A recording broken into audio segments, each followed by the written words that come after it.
the streets echo loud with the beat of the fight. America's game, we're roused to the high. This is our time, the stage is set. The game belongs to the people, we won't be denied. With courage and strength, we take a stride.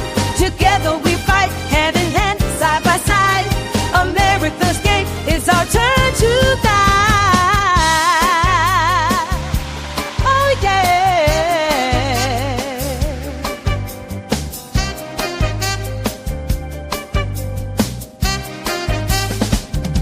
From coast to coast, see the banners unfurled. Voices together, watch the power swirl. No longer silent, we're ready to roar. With passion and purpose, we're ready for more.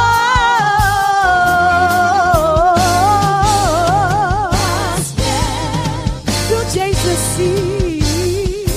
The game belongs to the people, we won't be denied. With courage and strength, we take a stride. Together we fight, hand in hand, side by side. America's game is our turn to guide. Join the movement, feel the flow. America's game, time to grow, time to grow. This turns this way for you. Yes, indeed. America's Game Show is back at you once again. I told y'all earlier today when I did the Anton versus Corey Holcomb, you know, to test my equipment earlier today, that we was going to have the exclusive interview with the one and only Anthony Wright.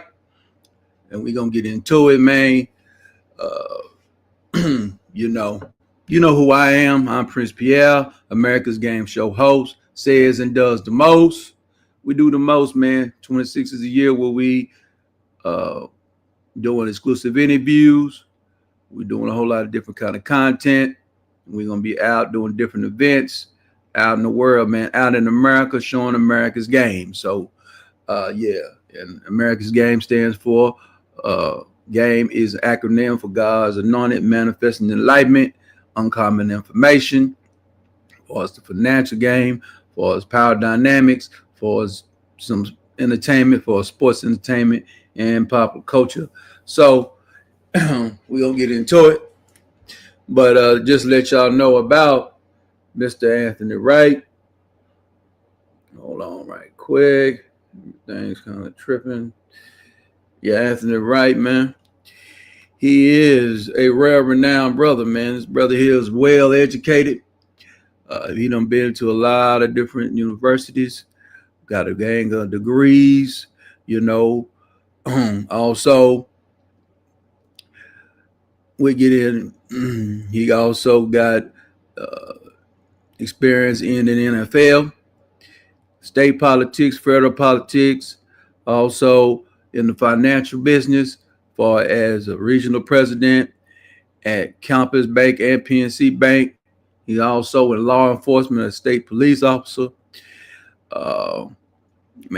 State prosecutor general, U.S. attorney, county sheriff, city police, federal agent, multiple business owner. And of course, you know, we talk about the game. He also got some street vernacular, some street credibility for some of you cats that's looking for that. And also a political advisor at the state and federal level. And also works in the United States Intelligence Services. So we're going to bring him on in. I'll get that off the screen right quick. And we're going to bring Mr. Wright on in here. You know, see this doggone stream, y'all, sometime, boy, they doggone thing is huge. I remember when it used to be small. Yes, indeed. We here. Yes. So, yes, we just talking to, hey, this bio man, this man got here, got a story. We're going to always start with the story. You know, what developed the game of Anthony Wright, the banker. Okay. So we doing big things over here at America's Game Show. I came a long way from that 21 talking cowboy talk. We had to move on. We had to get bigger and better. It was the game show, and I somewhere add a little something to it at America's Game Show because I'm an American. I know my history. I know where we come from. But we finna talk about where Anthony Wright came from, what he's been doing, and where he's going today. So how you doing, Mr. Wright? You want me to call you? Yeah, how you doing? All right, brother. So on your bio you gave me, we was gonna ask questions from the bio first, from the bio, and I know that you. Let me get to it. I did read it, but you know, long. I'm expecting to be this long, but I'm glad it is this long. So, but it's a great story. So, you know, so you basically born on July 10th, 1974. Correct. And you was one half a twin. So you a twin. You a twin, huh? Yeah, okay. twin sister. Twin sister. So that was what they call it, the fraternal? Yeah, fraternal. She's in the Wright in Atlanta. Okay. Fraternal twins. Okay. And then you was raised by educators. Okay. Dr. G.B. Wright and Assistant University Chief of Police Daniel Wright. So as far as your upbringing is concerned, was it a strict upbringing? You had to be in at a certain time, or you was one of them upbringers where you I had traditional parents who basically were strict. They didn't play any games. They, education was important to them.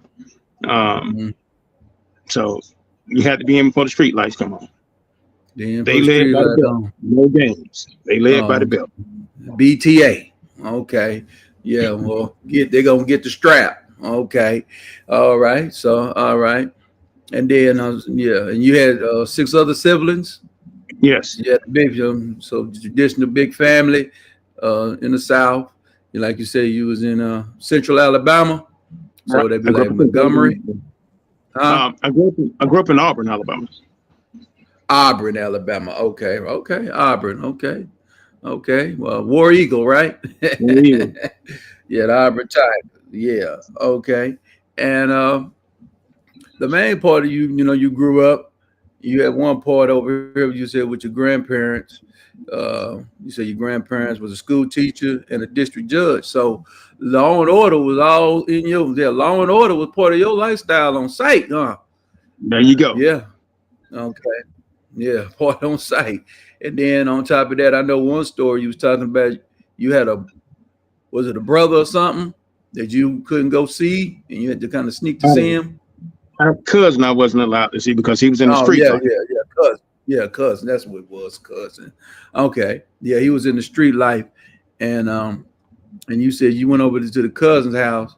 And what happened? You said when you went up to the cousin's house?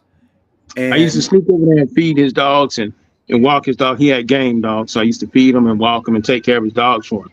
So I used to hide my bike in the bushes down below his house and go up through the pathway to his house because my parents weren't tolerating that. They was not tolerating that. And one day he didn't pay me. I went over there and I got a different experience when I went over there. Somebody came to the door half dressed and, it changed my life. Yeah, so we ain't got to talk. It was a lovely lady, okay. But after that lovely lady, what happened the next day? You said you went back the next day. I went back the next day. I heard my check checked out. I went and beat on his front door, told him I wanted to be in whatever he was in. And he was trying to talk me out of it. And I got in whatever he was in. And how it turned out, he was in the street like he was a drug dealer. So, but he wasn't trying to put us into the drug game. He was just letting us run little packages so we can make a little money, right? Because the experience I had at his house the day before changed me. It turned something on in me. It turned a different animal on inside of me. And it turned a different animal. And yeah. And after that situation, you got into a little trouble. Right, got into a little trouble. I was charged with a crime I did not commit. I skipped school one afternoon. Yep. And the police came to the house that morning about 9 o'clock. A teacher had identified me as an attacker. She was brutally beaten and attacked and raped. She identified it as me. Ronald Miles, the 37th Judicial District Attorney, he certified me that afternoon and charged me as an adult. We went through a fast, rapid trial process. I was convicted. He had a DNA sample. He never tested the DNA, but this Attorney Miles decided he didn't need to since he had a written testimony. He took the trial. The jury came back 10 minutes. Guilty. Yeah, okay. And that was, like you say, it was pretty much in the South. That happened in the South, right? In Alabama, or happened somewhere else? And so when it happened, Judge Jim Gullich sentenced me to 30 years to life in prison for a crime I did not commit. Okay. But I had fortunately, go ahead. I had a dedicated grandmother. My grandmother, a grandparent knows their children. So she was like, there's no way my grandson did none of this nonsense.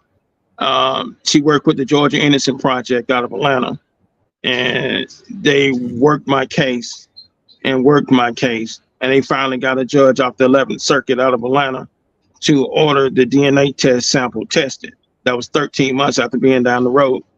And they tested the DNA sample. When the DNA sample came back, it was conclusive. 100%. It was not me. Because they had a human sample and a fifth person difference.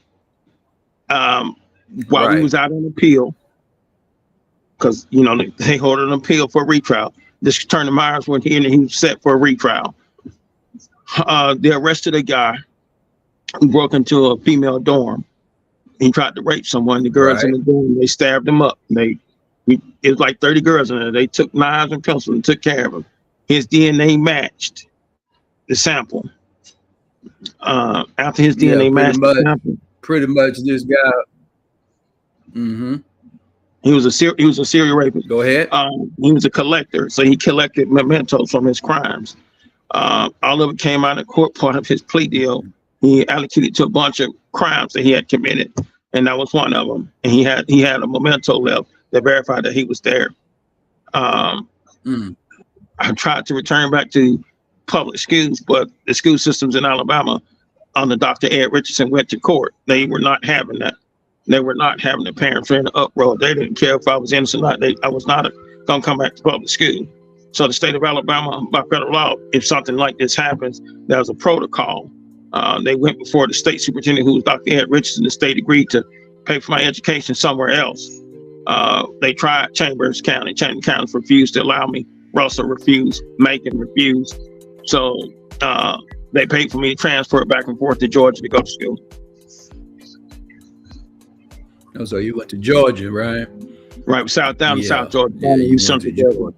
But it's only like 30 miles from the house, but they paid for the cost for me to go there. The state did. They paid for a private school, the American Academy. Okay. And then after you went to the private school, where you go after that? After attending private school, I graduated. I'm going there right now. I had a bunch of anger when I got back home inside of me. So I became a high school All-American. I had scholarship offers from Florida, Miami, Ohio, Michigan. I chose to go down to Dillard in Kenner, Louisiana, chasing a girl, because the girl went there, I went there. When I got to Dillard, they found drugs in a fire well. The dean told everyone on the floor, the social life dean, somebody come confess to it, or he was going to expel the whole floor. We thought he was joking. He expelled the whole floor. I came back home, because when you got black parents, you tell them I just got expelled. They tell you 5 hours to the house. You need to be here when I get here. So you get your stuff packed and ride. I came back home. I was just truffling around at home. They weren't gonna let me just sit at home. I walked on at Auburn. Pat Dye was coach then. Pat Dye used to call me Big Mouth, because I was always talking. He's like, Big Mouth. Okay. What year would this be at Auburn? What year would that be? Back in the early 90s. Back in the 90s. Yeah. Okay. Bo Jackson had just left. Bo, Tommy A.G., Cam. When I was my last year there, Cam was just coming. And we left. I went from there And I'm gonna be honest with you. The chief of police, like you know in the bio, the chief of police at the time, who became the chief of police, was the detective that worked my case. He offered me a job as a policeman because he was feeling guilty. Right. I received pressure from my mother to take the job. I took the job. I was fired 6 months onto the job. They didn't even complete probation with the police department because it was conduct, inappropriate conduct with a young lady with a police car. My older brother at the time, he had just come home. He had got a job at the time with the state Capitol Police. He had moved back from Virginia. He was a trooper in Virginia. He moved home, got a job with the Capitol Police. When he got the job with the Capitol Police, he got me a job with the Capitol Police. All I had to do was stand there and watch a rose garden at night. That's all I had to do. Right. The governor at the time, Governor Hunt and Miss Hunt, they would walk the Capitol all night long. He was a preacher from Coleman, Alabama. And Governor Hunt and Miss Hunt, they took a liking to me. And that worked for like 3 weeks. Then they moved me to the house. And because of my academic schedule and some other stuff I had going on, football practice, they reworked my schedule. They had Colonel McTee reworked my schedule. So how my schedule went then, I would work the whole weekend for the governor. I would drive him and the first lady up to Coleman, Alabama, because he would preach every Sunday and then bring them back. And then I would stay at the house and do road guards at the house. And I worked for Governor Hunt and went to school. Now, I won't tell a story. I was in the streets at the time because I didn't have any sense then. I was just doing all kind of nonsense because you're not thinking about the opportunities over here. You're still over here mentally. Let me interject right quick. So basically, what y'all done heard is he went through a lot of hell. You know what I'm saying? Somebody got a crime, somebody pinned a crime on him, trying to put him in I forgot his name. It just left my name, but try to put him in a racket on some fuck shit, far as doing women in and raping. Forgot that man's name. He just left my mind, but he didn't do it. They tried to suppress the DNA. Had to go on over here to Georgia, bring it back, got the DNA, got out of that. Okay. He tried to go back home to Alabama. Alabama said, we don't give a damn if you ain't got no DNA. They said, shit, no. Excuse me, friends, I'm just talking to the people. So they told him, no, you ain't welcome in Alabama no more. So he had to go down here to South Georgia right quick, get his education, developing himself into a great football player. Academic, would you say academic All-American and All-American? But mostly probably All-American first. Then he ended up going to Auburn. After he went to Auburn, boom, he linked up with the political folks. He's like he said, he went to the police department because the guy felt sorry, was mad, not feel sorry, but he knew he almost messed over a young man's life. So he said, I'm gonna give you an opportunity. Then he went over there for the opportunity, but it wasn't meant for him to be over there at the time. Hey, ladies, these ladies get in the way sometime. Then we moved on up to him. Now he's over here in the state police department. Now he's over here dealing with the governor, Hunt. And Hunt then gave him a big time job. So that's what we have right now on the instant recap right quick. So with Hunt, now I know Hunt, you hooked up with Hunt, right? Did some things. He worked your schedule so you can take care of your business and take care of his business at the same time you're taking care of your business. So now, what happened with Hunt though? Was Hunt and the wife was doing something they had no business doing? Governor Hunt was charged allegedly charged for taking bribes and illegal contribution as governor of the state of Alabama. The state convicted him. His last lawful duty as governor, he appointed his executive protective detail, which I was a part of now. He gave us all appointments because incoming Governor Lil Jim Folsom, who used to be Big Governor Folsom's son, he told us 5 minutes after he was hired and sworn in and appointed governor, he was firing everybody and he was going to have every one of us indicted. So Governor Hunt circumvented that and gave everybody appointments on the way out the door because there were empty seats over the state that he could appoint. So hold on. Did they try to indict you on something or you circumvented that? He circumvented that by giving us our political appointments on his way out the door. So we worked for the state, but we all took leave of absence because Folsom took the rest of his term. So we took the appointments So we were gonna write the appointments out. So when Fulson left, then we can go back to work for the state, because Fulson believed that we were all corrupt. He believed that we were all part of this big criminal conspiracy going on with the governor, that we knew the governor was taking money, that the governor and his wife were taking bribes. We were transferring money for the governor and his wife. That's what they accused and allocate to all his staff. Trying to say y'all was money laundering, allegedly money laundering. Okay. Right. All right. Y'all was washing money. Right. And so, right. Governor Hunt, there was a sheriff who had just been removed from office. He had his 5th felony DUI. With a felony DUI, you can't hold political office. I took over the rest of his term, so I served as interim sheriff to fill out the rest of his term by appointment. Upon completion of that term, I did 1 full term. Then mysteriously, my house burned down. Politics and Alabama. Yeah, we did it. This is what I'm talking about. This is what we do at the American Game Show. We giving you, this would be a movie. You understand? I ain't worried about it because I know somebody that make movies. This is a movie right here. You understand? That's what we bringing movies to y'all at America's Game Show. That's why this is the America's Game Show. As a Republican, like, share, and subscribe to this game. Yeah, go back to the game, and like I always say, back to the game that we never left. Anthony Wright was talking about what? And so, as a Republican, I was appointed interim sheriff. So, as I'm a Republican, so as a Republican interim sheriff, I was serving out the rest of another sheriff's term. Well, during my first 4 years, a young man from Texas had joined the Alabama Air Guard, because the whole reason he was part of the Alabama Air Guard, because America is about nepotism and rigging, right?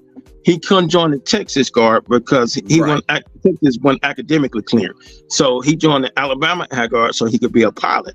He went to a party in Atlanta. Leaving a party in Atlanta, he got stopped by one of my deputies for drunk driving on his way back to Montgomery. My deputy called me from the house, so I came from the house. We had a conversation, and he said, well, this guy claims his parents or somebody. You need to come on, because I don't want to get in this mess. This is going to be your mess if it's going to be a mess. So I talked with the young man. I talked with his father. I put him in a hotel in Montgomery so he could sober up. And we took his car, and I told his dad I won't charge him or arrest him for DUI. Years later, that man ran for Congress and got beat. He ran for governor of Texas, served 2 terms as governor of Texas and 2 terms as president of the U.S. Oh, we do. Okay. Yeah. Oh, okay.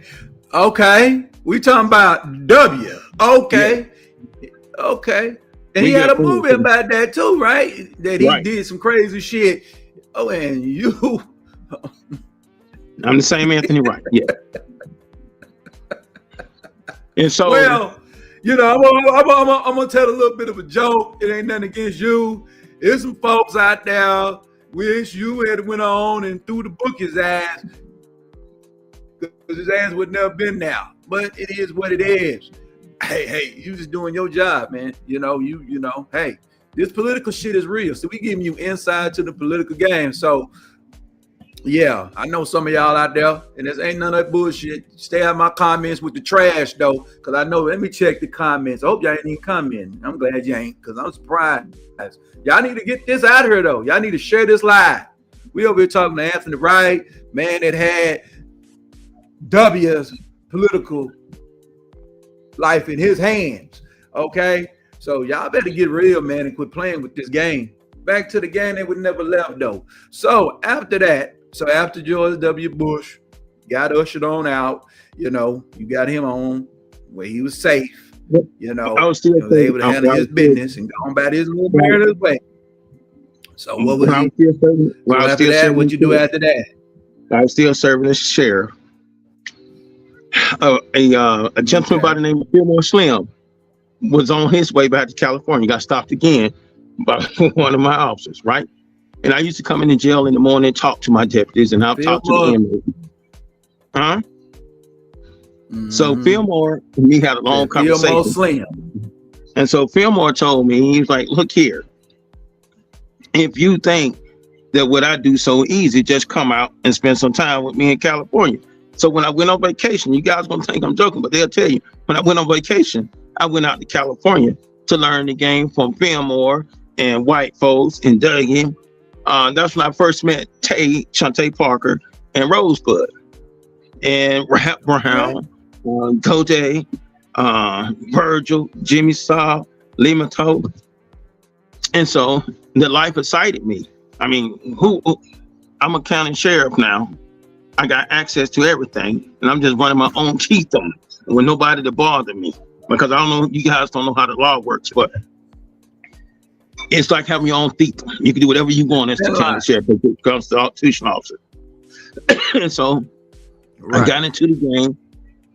Daryl Woodson, his name is Daryl. They used to call him white folks. Daryl Woodson. He mentored me in the game. He taught me the ins and outs. You talking about the Mr. White folks that was on Pimps Up, Hoes Down? Daryl Woodson. That was my mentor. Now I can verify all this, so you got that to work. And so Woodson taught me the whole game. So while I was the sheriff, I started running females in from the jail and doing this. I was going to listen. I'm not going to sit here and tell you hyped up story that I was some saint, because I'll be lying. I was not a saint. I was a criminal just happened to be in the right places at the right time. And so it just kept going. At this time, I'm still in school. I'm getting ready to graduate. I go to the combine. I get picked up in the combine by Dallas. Dallas picked me up. Cowboys? Yes, I was on the Cowboys. At one time, the Cowboys had 3 Anthony Wrights on the Cowboys. Yeah, Anthony. Hold up. Hold on. What position did you play? I played running back. You had one that played quarterback, one played defensive end. You had another Anthony Wright that played wide receiver. You ain't that one, is you? I'm sorry? I didn't hear you. What you say? So, okay, I said you had another one. I said, okay, because that would be in the 90s, right? So right, that was the quarterback. I remember the quarterback. That was 2000. Yeah, that wasn't you. So that's what I'm saying. This whole no, I was not the quarterback. That was my partner, because at one time there had 3 of us on there with the same name. Now this is how crazy this is. You remember DeMarcus Ware from the Cowboys? Yeah, absolutely. Yeah. Okay, we called him drafted in 05. Yeah. We called him Boot. Okay. We called him what? We called him Boot because he used to follow me around like a little kid. We called him Boot because DeMarcus Ware grew up where I grew up. Oh yeah, right up in Auburn. Yeah. Him, Carl, Tarver, Mike. We all grew up together. Right, we all grew up together. So we called him Boot. So when all this was going on, he was starting out. I remember one night when he was sitting in my driveway talking to me when he was going back down to Troy. He was like, Anthony, I'm thinking about this and that. But this is how small this world is. Everything's about who you know, right? You'll be surprised some of the people that I grew up with. So when I finished out the term as sheriff, right, I went back to work for the state. By this time, Alabama had a new governor. His name was Bob James. He's from Opelika, Alabama. Okay? While my mom was in high school, she babysitted for Bob James. That's when he was the school principal, right? He went from principal to superintendent to governor of the state of Alabama. When we used to call him Fibbler. When Fibbler became governor, when I went back, he was like, listen, you smart, you got an education, you got a degree, this, that. I don't want you to go back on the road. Plus, at the time, the Republicans didn't have a lot of blacks in the party in the state. So they was like, well, listen, let's make you, at this time, director of training centers and academy, and I'll promote you to colonel of an agency. And that way, it'll look good for the state and the rest of the people in state politics that I got blacks in my administration that are ranking blacks, right? So that's why he promoted me. Right. I worked on him, worked out the term with him. Toward the end of my 4-year term working for him, he was like, you need to go to law school. I said, well, I'm really thinking about law school. He said, you need to go to law school. He said, you need to go to law school so you can have better opportunities, right? I said, well, how am I going to go to law school, work for you, this thing? He said, don't worry about that. I'll take care of that. So he contacted the University of Alabama, State Superintendent of Education. They contacted Massachusetts, and they worked a deal where I could take classes at the University of Alabama at night, get the credit there, transfer back up to Massachusetts so I could graduate from Harvard. And that's how I get a Harvard degree. And I'm not the only one they've done that for. They've done that for a lot of people. I don't know if y'all know this or not, but this game is for real rigged. After that, it is. when he started his second term, he was like, look, Alabama had never had a black special prosecutor general. He said, I'm going to appoint you Alabama special prosecutor general. The state has an attorney general and a special prosecutor general. The attorney general is chief criminal prosecutor, elected officer. The special prosecutor general serves at the leisure of the governor, but he's also the chief state prosecutorial officer. So I did that for 4 years. Again, I'm be honest with y'all, still in the streets doing my thing on the side because nobody was caring what I was doing as long as I wasn't making no headlines, as long as I stayed out of everybody's way, right? And I'm running back. So you basically you were still running the ism. You were still in it. Okay. Yeah, you were still running the ism. So see, yeah. So this is very interesting. It had changed though, because it's like when I say it changed. It's like we weren't out on the streets or nothing, right? We had to develop a whole new type of game. It was like, let's say Bobby Louder would call me and he would be like, hey, we got a recruit we thinking about bringing in. Because, the boys don't want to go to school for education for real. They looking for the party life when they go, right? So you would set him up with a young lady and they'll give you $50,000 for the weekend for her to spend the weekend with him, to get him to come to Auburn, Alabama, Troy, South Alabama, UVA, And so, okay, this is down there. This is the NIL before the NIL. Okay, go ahead. Right. Yeah. You remember? Like the old Jerome would say, this is the back door. Now the front, NIL is front door. This right here is the back door game. So yeah, tell them about the back door game. Remember, because Jimmy Raines, who owns Great Yellow Wood, he used to be one of the biggest donors to Auburn, right? People get free cars, they come outside, find a Corvette in their driveway, bought by Yellow Wood, just anonymous gift. So it was a different time. So we were still doing all of this. I met a gentleman by the name of Milton McGregor. I don't know if you know who Milton McGregor is, but Milton McGregor used to own a dog track. Well, me and Milton got to talking, and we got to put in different plays throughout the state to get to the real bag, sports book gambling, illegal gambling. Then we started shopping Indian tribes. But you can shop Indian tribes like you shop at Walmart. There are 586 of them, so you can shop them. Then came along the Porch Creek Nation down in Atmore, Alabama. They set up a couple casinos. Then Milton McGregor set up the dog track. Then you have simulcasting casinos with the Blackfeet Indians through the casino. And we was all doing good with that, making some bread. We just caking up bread. I was making a lot of bread then. I was still doing a lot of other stuff too. I'm not finna sit here like I wasn't. My life was picking up. W called me. He said, Anthony, I'm running for Congress. I fly out to Texas. I work on this campaign. He lose. He said, I'm gonna run for governor. I come out and answer. He running. I come out, help him get elected governor. He said, you want a position? No, I got a position. I'm good at home. I'm just floating around. I ain't had a real job since then. I'm just floating around doing some stuff. I'm from Texas. That's where I live. I'm from Texas. George W. Bush, he came and that sucker cleaned Texas up fast. It wasn't no plan. All that shit, because I was in there and when Fort Worth was at the time in the early 90s. So we had all that bullshit. Man, Bush got in that bitch. It wasn't no more acting no damn fool. And then I ended up getting he ended up getting rid of the state houses and the state hospitals and shit and the state housing. And then he came with the Texas Rehabilitation Commission, and I was able to go through there and get my CDL for free with one of his initiatives. So back in '98, through the Texas Rehabilitation Commission. I don't know if you remember Carl Road, but I went to Carl Road, Jimmy Butch, and they took a real interest in me. They told me I had potential. Told me I had a future. To keep my nose clean, I had a future. I'm back at home doing some other stuff. At this time, there's a problem. At this time, the governor of Alabama name is Don Siegelman. Don Siegelman is making too much noise, right?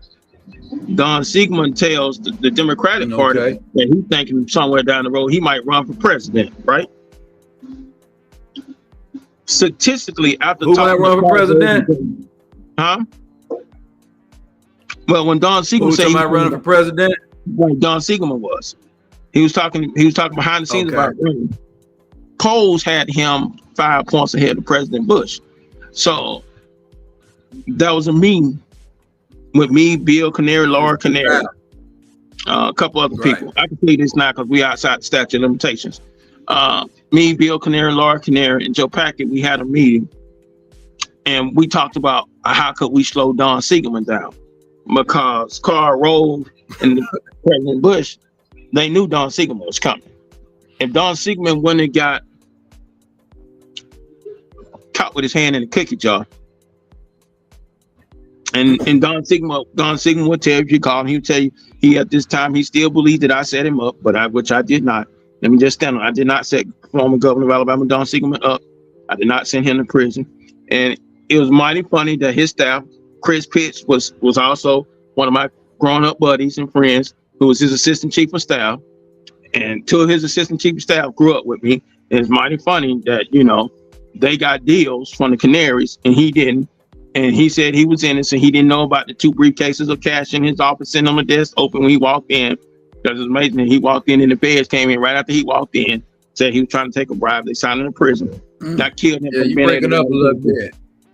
That killed him from running against President Bush for president. Because he was finding out for bribery. Because I don't know if you notice or not, every politician in Alabama, when they want to get rid of you, they hit you with a bribery charge. It's just amazing how they find cash at your house, bank accounts in your name, all kind of stuff. Look like they planning shit. Sound like they planning it. Now they do too, but sound like they.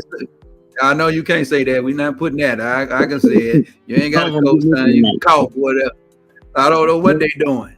But I'm in Alabama. I'm in Alabama too. Ain't that something? But yeah. I just tell you, there used to be a little network from Colonial Bank to Compass Bank. Before PNC bought Compass, BB&T, there used to be a little network. For some reason, all these transactions always happen at these banks. And it's so some reason they are owned by Republicans. You know, it just was a different time. As I kept progressing, right? As I kept progressing, I moved away from the street life, right? And I met a gentleman. His name was Art Chris. He owned Arco out of Columbus, Georgia. Art Chris, he met me on the flight coming back somewhere, and he said, "Listen, what you doing Saturday?" I said, "Oh, I'm not doing nothing. I'm just because I'm still young. I'm doing what young kids do." Art Chris said, "Come with me Saturday." I went with him Saturday. We went down to South Georgia.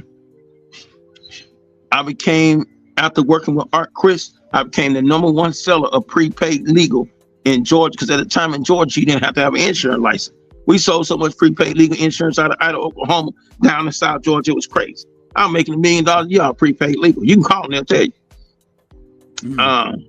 It was crazy. It just was a different time. Right. Now at this time, I'm a different person. I'm getting more into politics. Every time something come up, I'm being offered some little sidekick gig just to keep my name relevant. And I'll give you an example. When I was sheriff, most people think the sheriff don't make no money. Most of the sheriffs in Alabama make between $1 to $2 million a year. Most people don't know they make that much money, but how it works is the sheriffs in Alabama get a base salary set by the state. At the time, it was like $56,000. Plus you get a county supplement, which puts you over $100,000. Then you get to keep 100% of the savings from your county jail. Then you get a split on all civil processes, criminal processes served in your jurisdiction. Then you get another split on all out of domestic processes served in your jurisdiction. Then you get another split of all the admin processes served in your jurisdiction. You know, like for notary public and so on. So most of them clear between $1 million to $2 million a year. But see, you wouldn't know that. Now, if you doubt that, you can Google sheriff in Alabama buy a $900,000 beach house, and they salary get exposed. Down in Orange Beach, and you know, I moved from there. Then I couldn't get reelected, so I took a gig with the constables. Now, most of you don't even know what a constable is. A constable is a civil processing officer. I took the constable gig so I could keep my policing authority, keep my police cars at the house, so I could run red lights and stuff. That's how I started. Well, while I was serving as constable, because most people hate the constables in Alabama. Yeah, they're not gonna know. Yeah, they're the one, constable the one that evicts your butt and also pick you up for the warrants. So yeah, so in the evictions, that's who they do. And they do a little bit more. Leo Bullock from down in Mobile, Alabama. We had a conversation one afternoon.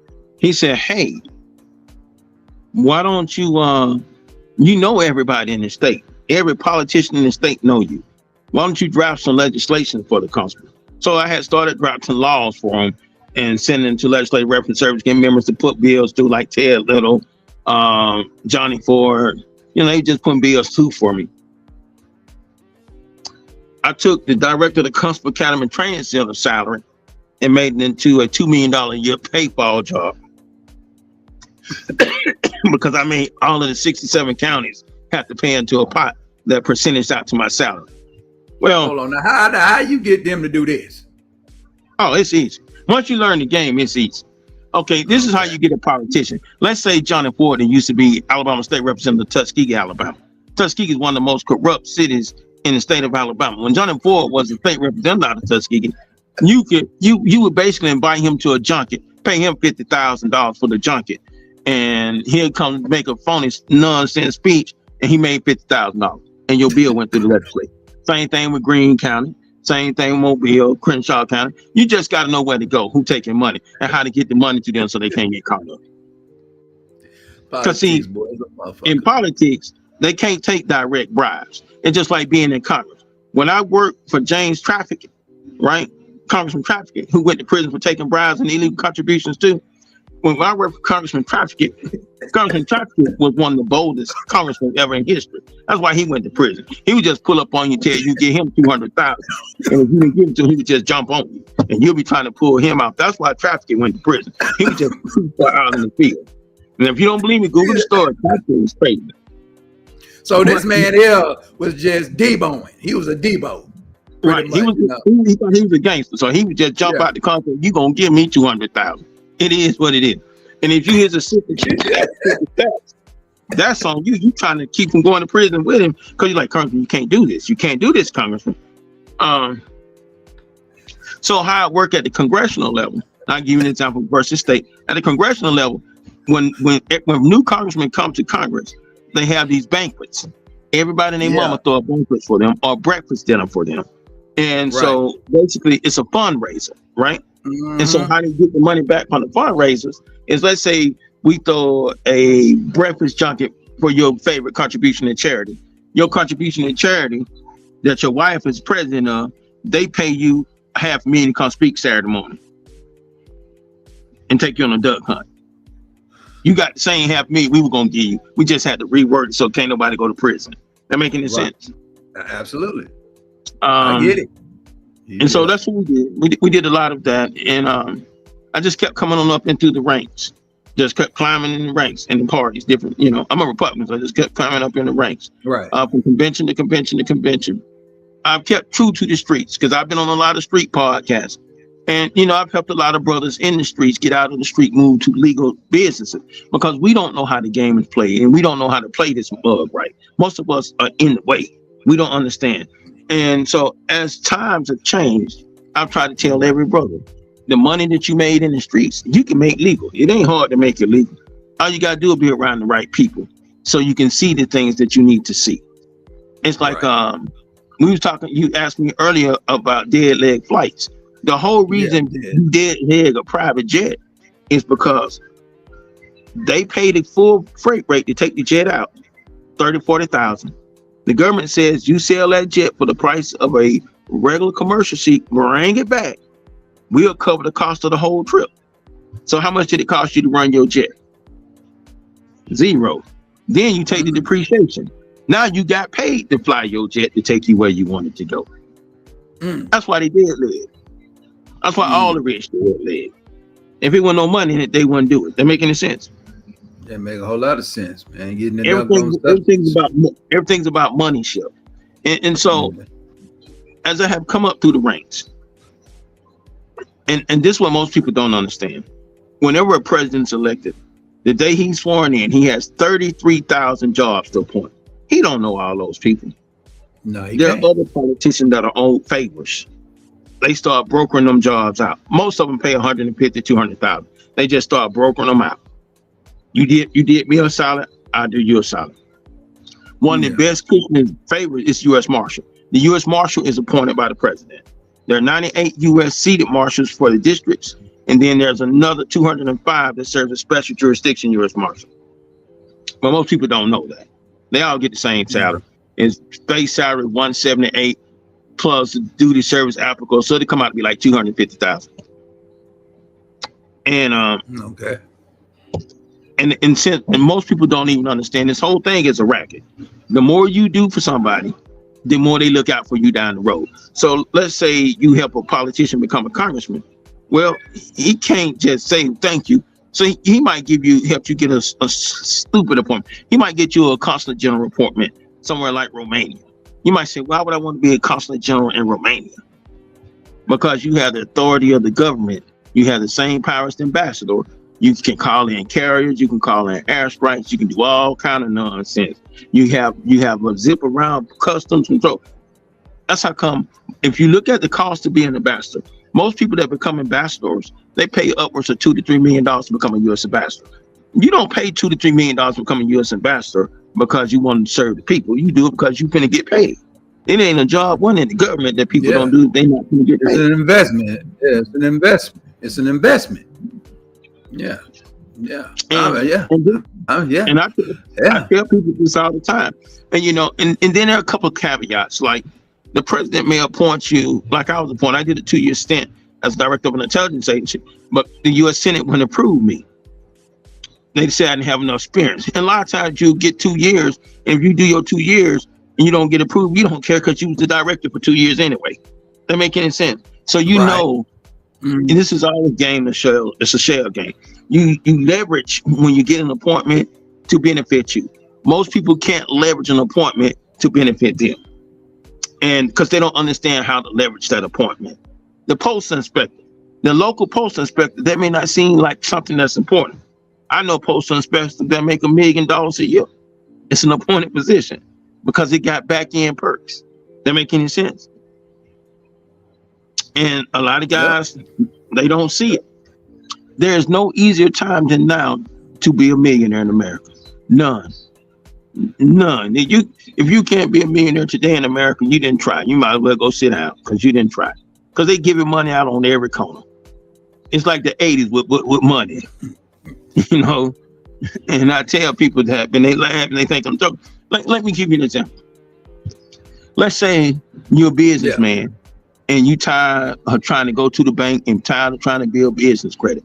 But you got a great idea for a business, but you don't know where to get the money. EB5, Echo Boy 5 Investor Visa Program. There's an office in DC called the EB5 Investor Office. The EB5 Investor Office has 272,000 millionaires that don't believe in waiting in the line. They're required to invest $1 million into a minority-owned business to skip the line for citizenship. They can't find nobody. The last convention that was last January down in Miami, they only had 6 black people show up out of 25,000 people that showed up. And that's who they're looking for. And they want us to show up. No credit-based loans, this 0% interest loans. And you can stack these EB5s. So let's say you want to buy a $130 million hotel. You don't have $130 million. You can go stack the EB5 investor visas to get the money. And it ain't based on your credit. It's just based strictly by law on your business plan. It's a pass-through program to buy citizenship for the rich. And there are a lot of pass-through programs for the rich that most people don't know because they're not rich. Another example. Do y'all remember when they gave y'all those stimulus checks for $1,200? How much did the rich get? Yeah, I remember them. $2,790,000. Some of them got billions of dollars. Right, and that was just in stimulus, just because you was rich. That's what I'm saying. America was built for the rich. It was built by criminals for criminals, but it was also built for the rich. The poor man just happened to be here. So I tell people to live your best life here, because I get to live my best life. To live your best life here, you have to learn how to truly play the game. And how you truly play the game, there's a simple philosophy that I teach my own children. It goes like this. Number one, educate yourself, especially if you have a son. If you got a son, please write this down. Educate yourself. Require your son to get a college degree. Number two, require him to get a trade. I don't care what the trade is, but make sure he gets a trade. He needs a trade degree. That way he will always be able to have a job. Number three, get as much money as he can from his trade. Number four, build social network connections through what? Associations, fraternities, clubs, and so on, right? Of people moving forward, upward mobility. Next, get more money. Next, build political connections from state level, city level, county level, federal level, through campaign contributions and through what? Pool donation. You can be broke in pool donations and get your campaign contribution. There are plenty of people I know that have got ambassadorships because they got pool donations from the rich to give to somebody so they can get the ambassadorship. These things give you power and leverage. This power and leverage allows you to protect your family and to make more money for your family. At the end of the day, it's about protecting your family and making more money for your family.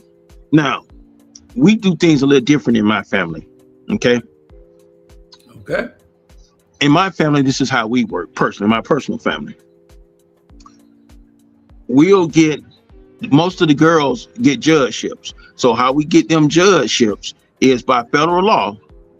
It takes 3 judges on the federal seat to appoint you a 10-year magistrate position. So we'll seat 3 federal judges on a seat, whether it's their permanent seat or whether they just covering somebody. And then we'll get one of the girls that just graduated, like from Spelman, and then went to Howard Law. Then we'll get them appointed to a magistrate judge position. A magistrate judge has the same authority as the district federal judge in sense. The difference is a federal district judge is appointed for life. A magistrate has to serve 2 10-year terms to get a life appointment. And most people don't know how to play the game. You have to remember, you have the same authority and power as the government. You can do everything the government can do. You can own your own police department. You can own your own fire department. You can hire your own prosecutor. You know, that's why they don't really change laws in America. That's why when you go look at the laws, there are 58,000 laws in America. We do not need 58,000 laws to govern us. We need 58,000 laws so we can keep stealing and being corrupt and getting away with it. That's why we need 58,000 laws. And I'll give you a prime example. So most people don't understand. You go to prison because your lawyer most of the time don't feel like he got paid enough money. That's straight up. Most lawyers just throw their clients under the bus because they don't feel like they've been paid enough. And I'll give you an example. Let's say you lived in New Orleans. If you go to prison in New Orleans, your lawyer should be fired and disbarred. Well, he's not going to get fired and disbarred. Now, why would I say if you go to prison in New Orleans, your lawyer should be fired and disbarred? What is New Orleans? New Orleans is a watershed. What is a watershed? The Mississippi River runs to New Orleans into the Gulf. There are dry creek beds, water creek beds, and watersheds up under the city. Federal law gives exclusive jurisdiction to the federal government on bi-coastal waterway. Who has exclusive jurisdiction? The federal government. That's how you used to have riverboat gambling when states didn't allow gambling, because that's exclusively to the federal government. That's including any dry creek bed or watershed that runs off a federal waterway, which is a river that runs between multiple states. That's all of Louisiana. That's half of southern Mississippi. That's half of Florida. So why are these people in prison? Because their lawyers didn't feel like they got paid enough. Most people in America don't know how to play the game. I'll give you an example, another example. Most of the time, you beat the police on cases. And I'm giving you this from a police perspective and a prosecutor perspective and a judge perspective. You beat the case in court, you can beat most cases on jurisdiction. And let me give you a good example of this. The police chasing you. You just committed a crime. What did you do? You let them chase you. You pull over on a federal reservation. What I mean by federal reservation, when you go onto a military base, before you get to the physical base, you're on a federal military reservation. When the police pull you over on the federal military reservation, if they pull you over on federal property, on a federal military reservation, without calling MPs to arrest you, which they're not going to do because they're not thinking about this at that moment, what's going to happen to that case? Poisonous fruit law apply. What's the poisonous fruit? They didn't have jurisdiction, so everything that they come up with can't be used. The rest is also void. That make any sense? So everything throw it out. Yeah, throw it out. There you go. And that's what I'm saying. In so many cases like that you can beat. 90% of all state cases can be beat because most state police officers don't pay attention to where they are. VA hospital. You go to the VA hospital, what does the VA have? They have their own police, right? Because the VA hospital is listed as a federal organization. If the city police arrest you at the VA, that case getting kicked out in federal court. It's so many little loopholes like that, where if you run in front of police, all you got to do is pull over right there and let them take you there. Let them take you there, and you got them. But again, most people, they lawyer don't care enough because he don't feel like he's been paid enough. That make any sense? I could talk about law and money all night. Yeah, because I see so many things that people miss. Back to the money, a prime example. You know, I hear a lot of blacks, they talk about reparations. Let me tell you something. Why are you begging for reparations? Why? Explain it to me. Yeah. Because let me tell you, if you truly wanted reparations. I can't hear you. You're breaking up a little bit. I'm saying if you truly wanted reparations. Hear this reparations talk. There's a lot of if you truly wanted reparations, you would start begging for reparations. See, this is the trick most people don't understand. This is chess, not checkers. Most people are playing checkers while everybody around them are playing chess. That make any sense? Like, prime example. So let's say I needed to buy a city, because you can buy cities. But let's say I need to buy a city. All you got to do is set up a corporation and raise capital just like you do for a business. That's why businesses have become cities. That's why universities have become cities. Yeah. All you need to do is an IPO or high yield capital bond run. But they don't teach you that. They distract you with build your personal credit, build your business credit, and don't tell you that DTI gonna stop you. DTI is debt to income ratio. That's gonna stop you because when you're getting loans and credits, you can't get past DTI. But when you're using high yield capital runs, you don't have no DTI. You go get all the money you want. Look at Mark Zuckerberg. When Mark Zuckerberg took Facebook public, he had no chance of not becoming a billionaire. Now, no chance. Because when Facebook went public, they sold 580 million shares of Facebook stock. They pre-sold it at $30 to all the institutional investors so they could run it up to their clients. There was no way when he went public, he wasn't going to come out with $50 billion. But again, if you don't know the game, how do you expect to win the game, right? It's the same thing with degrees. Right. Most parents send their kids to college to get degrees, but they don't know they don't know about prior life learning credit. They don't know about education certification for credit. They don't teach them that. So since they don't teach them, they don't know. Let's say you got a child going in the military. You send your child in the military enlisted because that's all most parents know. And the recruiter not trying to help him. He's trying to get the numbers. If he takes a test called a CLEP, C-L-E-P, if he takes the CLEP, it gives him 60 college credit. Those 60 college credits will give him a $4,000 bump in pay to a warrant officer coming in versus a E1, E2. That make any sense? Right. Yeah. You have to play the game. Yeah, last year I was, yeah. Most people don't know how to play. What's the name of what you saw? It's called the what? The CLEP. What's that test called? Which one? The CLEP test. Okay. It's the CLEP, C-L-E-P. And how CLEP works is it gives you 60 units of college credit that can go to any college in America. So if you come to any military government services with 60 units, they start you as a warrant officer. Now, just like if you come with a degree, they start you as a officer. If you go to OCS, RTC, OCS, or MEG, that you can come in as an officer. But see, they don't tell you that, right? Because the difference, there's a pay difference. That's what you want to go in as an officer. You don't go in as no E. Go in as an officer. And that's why I try to tell you. That's what that it was a guy on. This whole system is rigged. This whole system it's rigged. It's for the people that know. Yeah. It's like if you got a child, if your son came and said, "Dad, I want to play in the NFL," you don't have to go to the combine. You don't have to go through the draft to get in the NFL. You can walk on to a team that met its cap, join a practice team, and work your way out the practice team because you still on the what? You still on the team. You still on the roster. Yeah. You just ain't getting paid. But there are ways to get around not getting paid too. That's why I'm saying most people in this country do not know how to play the game. They are literally right now just standing in the way. I did a podcast yesterday. In the way. I talked to a young lady yesterday on her podcast. She got 52,000 followers. I asked her, I said, "How much are you making on your podcast?" She said, "Well, I'm monetized, but I only do about $1,000 a month." So we got to talking. I said, "Listen, you're doing your podcast, bro." She said, "What you mean? I'm doing what they told me to do, and I get about $1,000 a month." I said, "You should be doing off that podcast about 100 to 150,000 a month." She said, "How?" I said, "You looking at the picture one way, and the picture needs to go another way."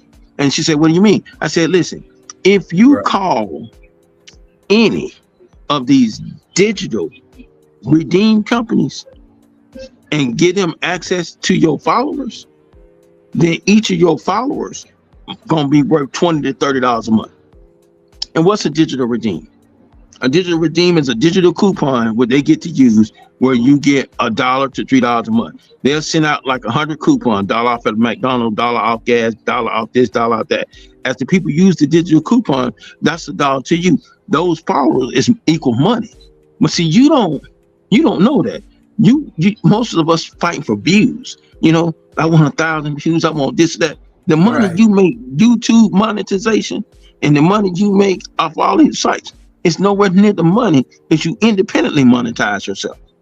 Because there's so many ways to independently monetize yourself where you can make $1 million easy off a podcast. But again, no one's teaching anymore. That make any sense? I don't care what you're doing. It's all about sponsorships. There are too many ways in 2026 to become a millionaire. There are too many ways. And I mean too many ways. I got a client. He live in Minnesota. You know what? He makes $50 million a year. He sells snow. And I'm not talking about rain. He sells real snow. The snow that comes out of the sky. What he does is he go to businesses, agree to clean their snow up out their parking lot. They put it in a reefer trailer. They pack it tight, put a hook screw in the back, turn it on zero. It becomes a big cube of ice. He takes it down south, New Mexico, Southern California, Arizona. They take a 40-foot piece of screen, they roll it out on the ground. They tack the screen down. They drag this big ice cube out on the stream, right? The salt, calcium, and trash that's in the snow stays on the stream. As the snow melts on the stream, it rehydrates the ground. It's a water rehydration project. He makes $50 million a year doing it. This is why I tell you, getting rich in America is probably one of the easiest things you can do right now. This is why this is the greatest country. And right now we have an awesome president. And a lot of people don't like the president, but I tell people this, the president we got now, through his missteps and nonsense, he will make everybody in America rich because he can't see the forest for the tree. I'm serious. Let me give you an example. 5 years ago, what did he do 5 years ago? 5 years ago, he gave this bolstering speech about oil. Okay. Everyone looked at him like he was crazy after the speech. The next morning, oil had dropped below a penny a barrel, and it kept going. If you would have paid attention after that speech, and you would have paid $1,000 in oil future contract the next morning, 3 days later, you would have had $10 million in your bank account. See, his mishaps equals money. Most people don't understand that because they look at it different. his immigration policy today, deportation. How does that equal money? Right. Let me tell you something. That equals money. All of these illegal immigrants that we're sending back, when they get picked up by ICE, they stuff is where it is, right? If you start a liquidation business for people that get picked up by ICE, because you can call so you can liquidate these stuff so they can have money to go home with and take a percentage, you can make millions of dollars easy. Again, this country gives you so many opportunities to make money. It's crazy. I can stand outside and trip up over $1 million. I don't care where you at in life. There is no reason you can't be a millionaire by the end of the year. Every January, I do something called a millionaire challenge. We're on a millionaire challenge now. I take a bunch of people with me, and they use the same techniques and steps I do. And at the end of the year, they millionaires, and they can't believe that they millionaires. And I got a proven track record of this. And it's the reason they can't believe it, because it seems like it'd be way more complicated than what it is, but it's really not. It's about systems and educating yourself. It's not about how much money you got. It's about systems. Let me give you an example. If y'all was to go to Gov Deals, let's do a real live example. Let's say somebody go to Gov Deals, GOV Deals, right? And you look on the light pickup truck, get your little cheap Ford Ranger pickup truck out there for $400 or less, right? Let me explain something to you. Then you sign up like you would do with Uber and Lyft for all of the 206 light road service companies. That's Progressive, Cross Country, Sam Goody, AAA. They will pay you $50 a call as an independent contractor to do 5 gallons of gas to someone, change your tire, lock out, and jump start. You can self-dispatch yourself. How hard is it to do 20 calls a day? That's 20 calls a day is $1,000 a day. If you only work 5 days a week, that's $260,000. $5,000. Now, if you did that and repeated the process a couple of times and bought you a couple other trucks and paid your other guys $50,000 a year, guess what? 4 trucks, you're a millionaire. That's how easy it is to become a millionaire in America. And you say, well, it can't be that easy.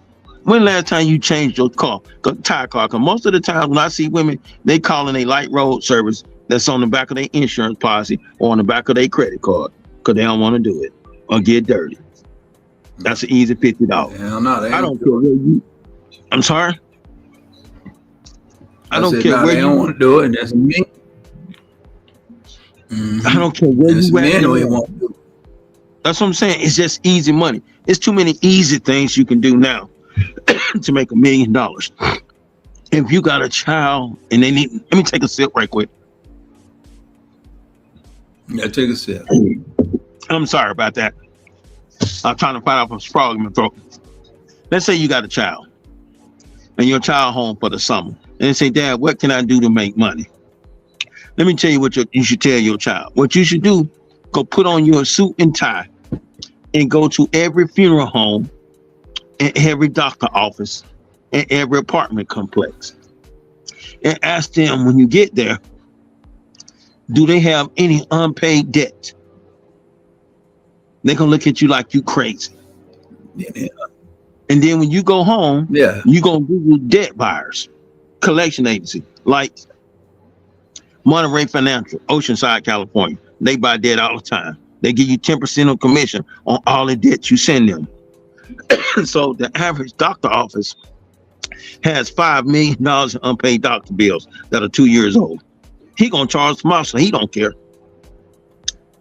10 cents on the dollar that you get off of just sending a one-page form to them. So you're looking at $500,000 because you went to the doctor's office and got him to sign a piece of paper and sign it to them. Then they gonna take over and send you a check for $500,000. Come on now, it get no easier than that.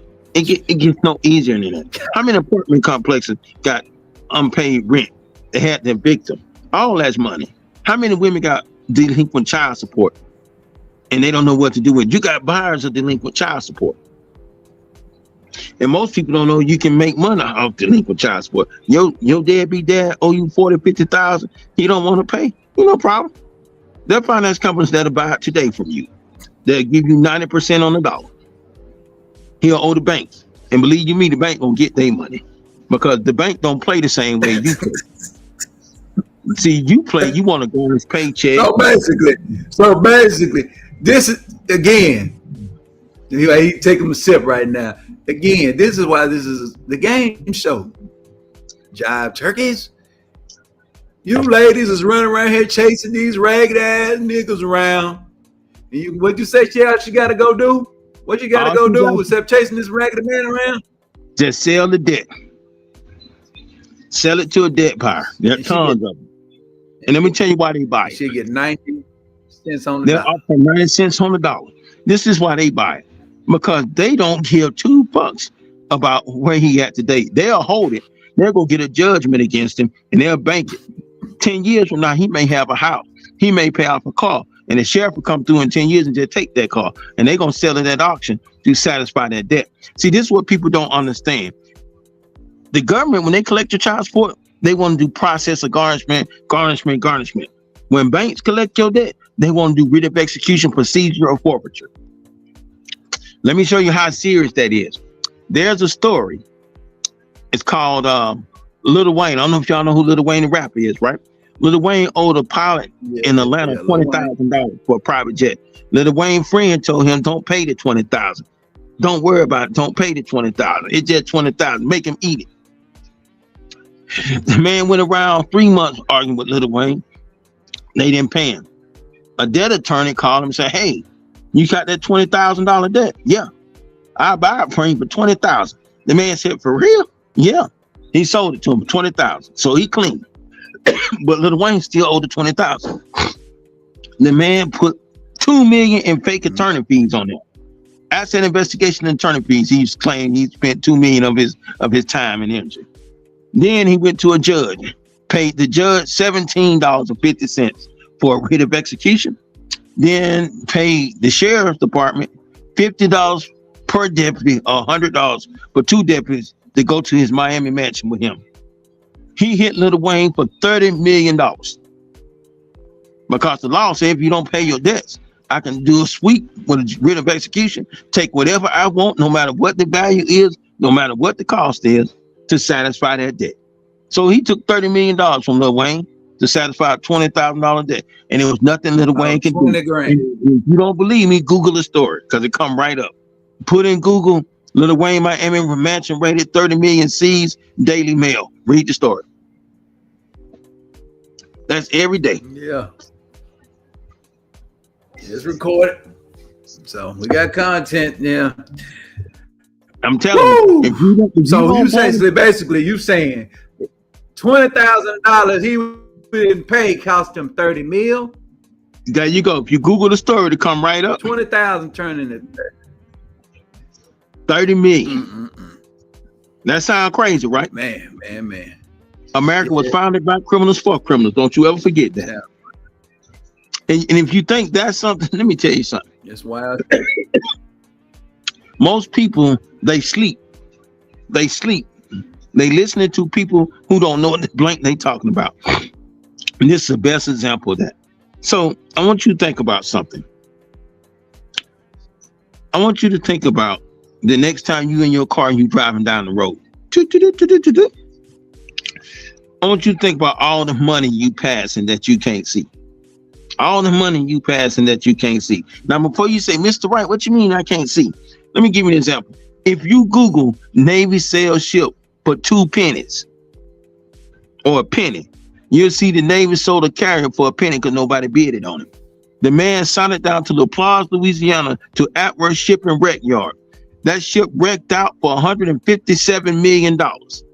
They do it all the time because most people can't see money if they ain't nobody told them it was money. I got a group I'm taking to a ship auction here in a few months. We ain't spending no money, but I guarantee we all gonna leave with a couple million in our pocket. This real life. And you can Google this if you doubt what I'm saying. I love giving you third-party proof.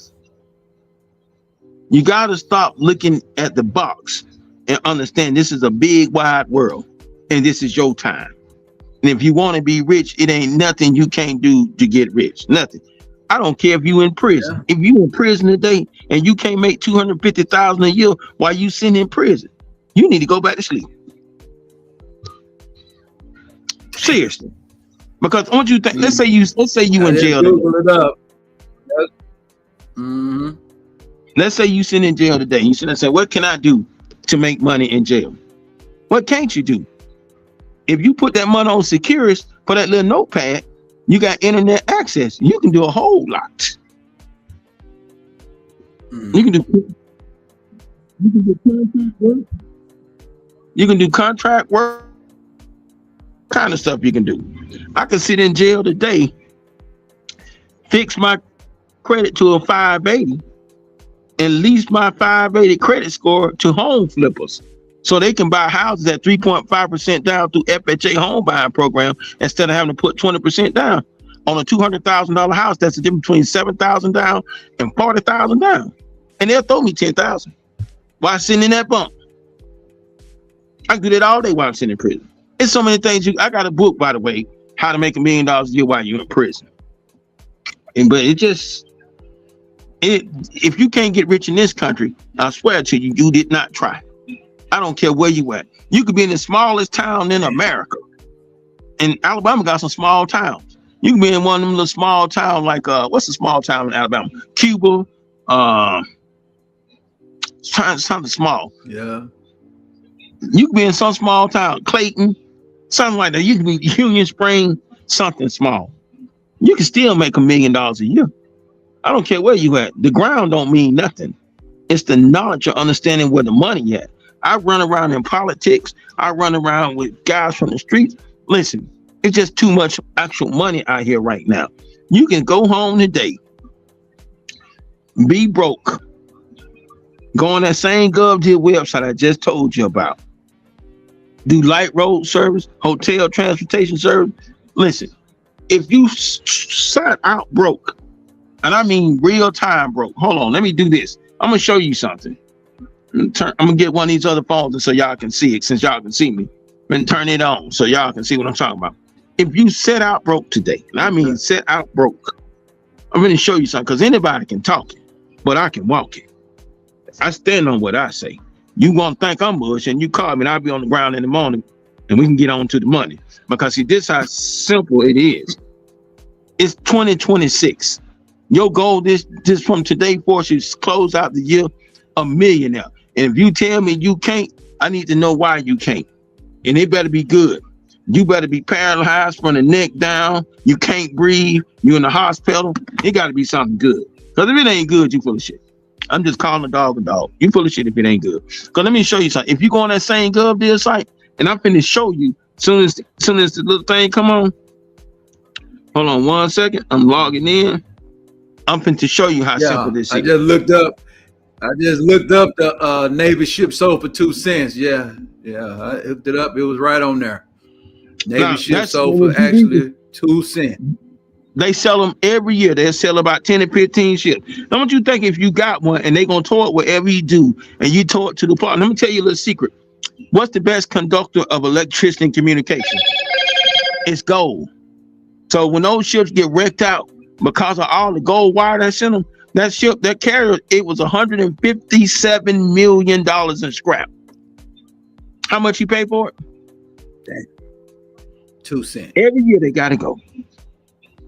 Now think about if you would have bought that and you would have strapped it. You would already be $157 million up today, right?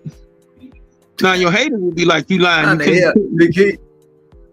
You can't do that shit. You lying, Anthony. How the hell you doing that goddamn shit? You gotta get your ass. You gotta be on it. Shit. You gotta get the information. You might find out when it's going down and get your ass over there and get your ass in there and bid on that motherfucker. Don't nobody show up to these auctions. It's just like if you want to buy your woman a brand new Bentley for her birthday. Let me tell you a little secret. Don't go to the dealer. Where did I say not to go to? Don't go to the dealer. I want you to go to the FDIC. Why to FDIC? If you go to FDIC, they insure banks. They insure the banks that floor cars to dealership. When a flooring company go under, all those new cars go to the FDIC warehouse. They don't sell them for price. They sell them at auction. Them cars go for $20,000-$30,000. That's a $250,000 brand new car. Man, $20,000-$30,000. Am I making any sense? They don't give a fuck. They ain't build it. That's you the know thing. what I'm saying? So yeah, they'll sell up for 30,000. Right. They didn't manufacture the motherfucker. They over here hustling. Yeah. Okay. That's real shit. You got a $240,000 car for $30,000. Now, I'm finna show y'all something real time. I'm doing this as we speak right now. This is the site. I'm on another phone. This site called Gov Deals. That's how I look. Yeah. Can you see it? Yeah, I've been typing in myself too. Gov Deals. We've been do a real life exercise for you non-believers.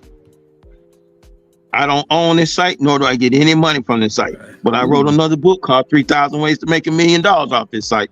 Now, let me show you something. Once you get on this site, everything is in alphabetical order. Everything. So you can't, everything A, B, C, D, E, F, G. Okay? That's how I look. A, B, C, D, E, F, G. Mm-hmm. Why don't you look on the automobiles for me? All right, hold on. Let me see. Where's that at?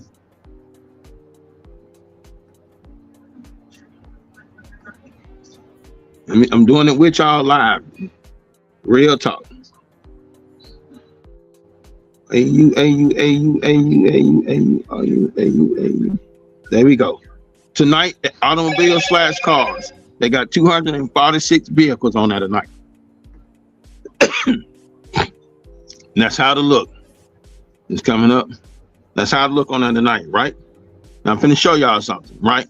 For you non-believers. Right. I want you to hit the filter. Once you hit the filter, hit price. Once you hit price, 250 or below. Now, that seemed hard. We just did the hard part right there, right? Now, once we get to 250 or below, right, tonight you got 80 cars on there. Every day they adding cars taking off, adding cars taking off. Now, I want you to stroll all the way to the bottom. We go on bottom top instead of top bottom. Okay? Let me get it back over there so we can all see what I'm seeing. Okay, tonight the last car on there is a 2005 Mercedes-Benz CLSK USDA. It got 13 hours left. It's for $2. You see, that's the last car, right? I'm gonna click on it. And yes, anybody can be it on this. And no, you don't need a dealer license. Bring me your best excuses. I'm going to get rid of them right quick for you. Now, this is how the car looks. It got a little picture, so you can see how all the little car, it rolls the pictures, right? There's a $100 reserve on it. So that means the car has to sell for a minimum of $100, right? If it don't make $100, then they'll just leave it on there till get $100. Whoever get it for $100 sell. You come down here to the bottom, it tells you if it runs, don't run. You see what it says? Runs and drives, right? Let me tell you a little secret. Right. So you buy this car for $100. It runs and drives. You can call, once you win the bid, you can call Carvana. Carvana will buy it from you. They're going to email you a proof of ownership packet, tell you got up to 30 days to come get it. Carvana will buy the car and go pick it up. You just have to sign a bill of sale with Carvana and send in a proof packet, and they'll cash out MoneyGram, Zelle, Western Union, direct deposit, and you a check.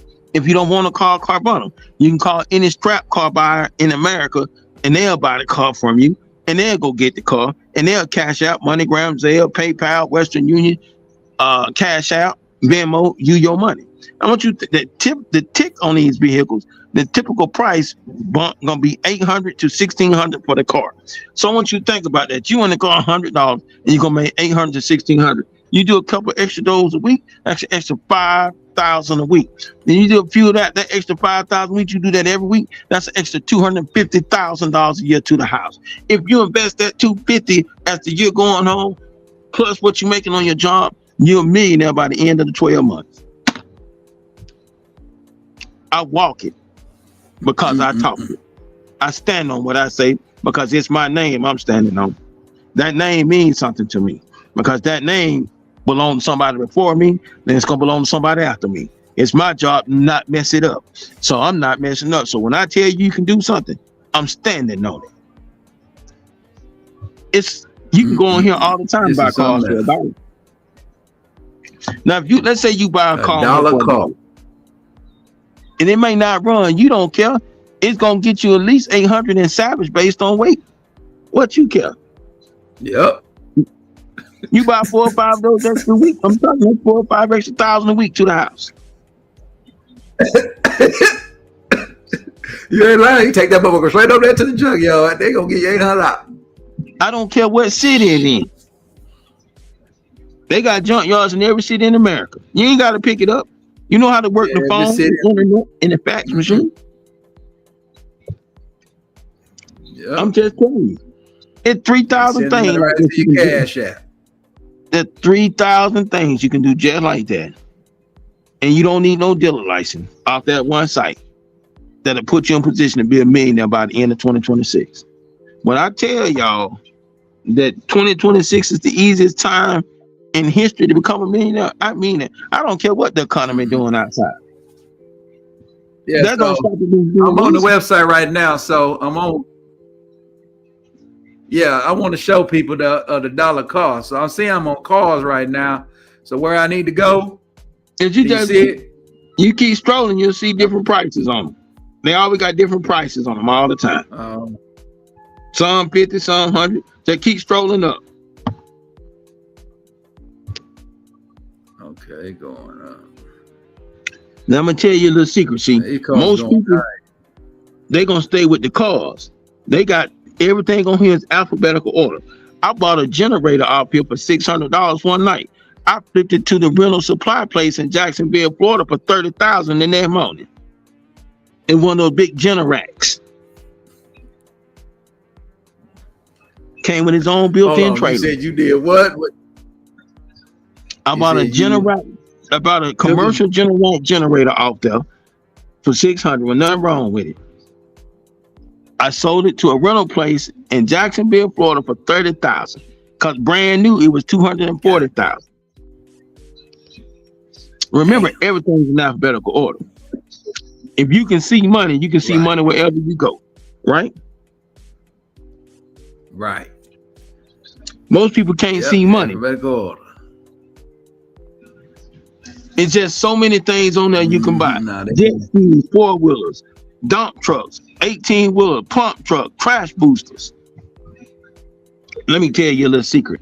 And I utilize this all the time for myself. So y'all know I'm not full of it. So let's say I need to pick up a quick extra couple $1 million. I'll start a new business and then I use programs like WIAO/JTPA OJT, where they'll cover the cost of labor for 6 months to a year at 50% and then run it with Twiz. They got the other 50%. So I got an employee for the whole year for free. You know how awesome that is? Because now all you gotta do is have an idea, and that's in every state. Every state. Okay, here I go. Yeah. In every state. $10 car right here. Yep, I've seen it. And I bought some fire trucks. They got this Dodge. And I got a contract with FEMA and the Forest Service to do fire suppression. I get my firemen from the Department of Correction from the state of California because they go to the California Fire School, but when they can't get out, they can't get jobs because they felons. I get them a job working for my private fire department. We got a contract. Easy money. There you go. A 2013 Dodge Avenger, $10 US. Bid was $2 that started. It's located in Angola, Indiana right now. $10. Shit, you turn around there like you say, that motherfucker run. I don't know if it run or not, but yeah, $10. I was just showing people right there. So we validated what Mr. Wright told us. Anthony Wright told you can get on this .gov. That's why this come out America's game you don't know.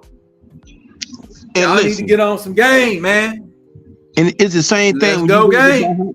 For you guys out of California, I'm so tired of you California cats tell me you can't buy houses because you can't afford houses. Them houses are $900,000, $1 million.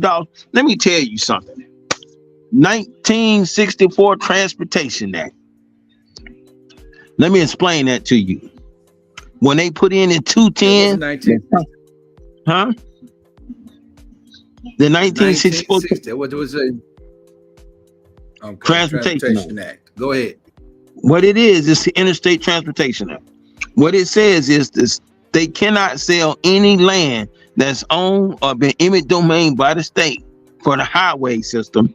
That's 210, 510, 10, 15, or any adjoining properties that they own, because they own millions of acres in California, for no more than the time at the price of the land when they took it in the 60s and 30s. So they cannot sell it for no more than $20,000 to $30,000.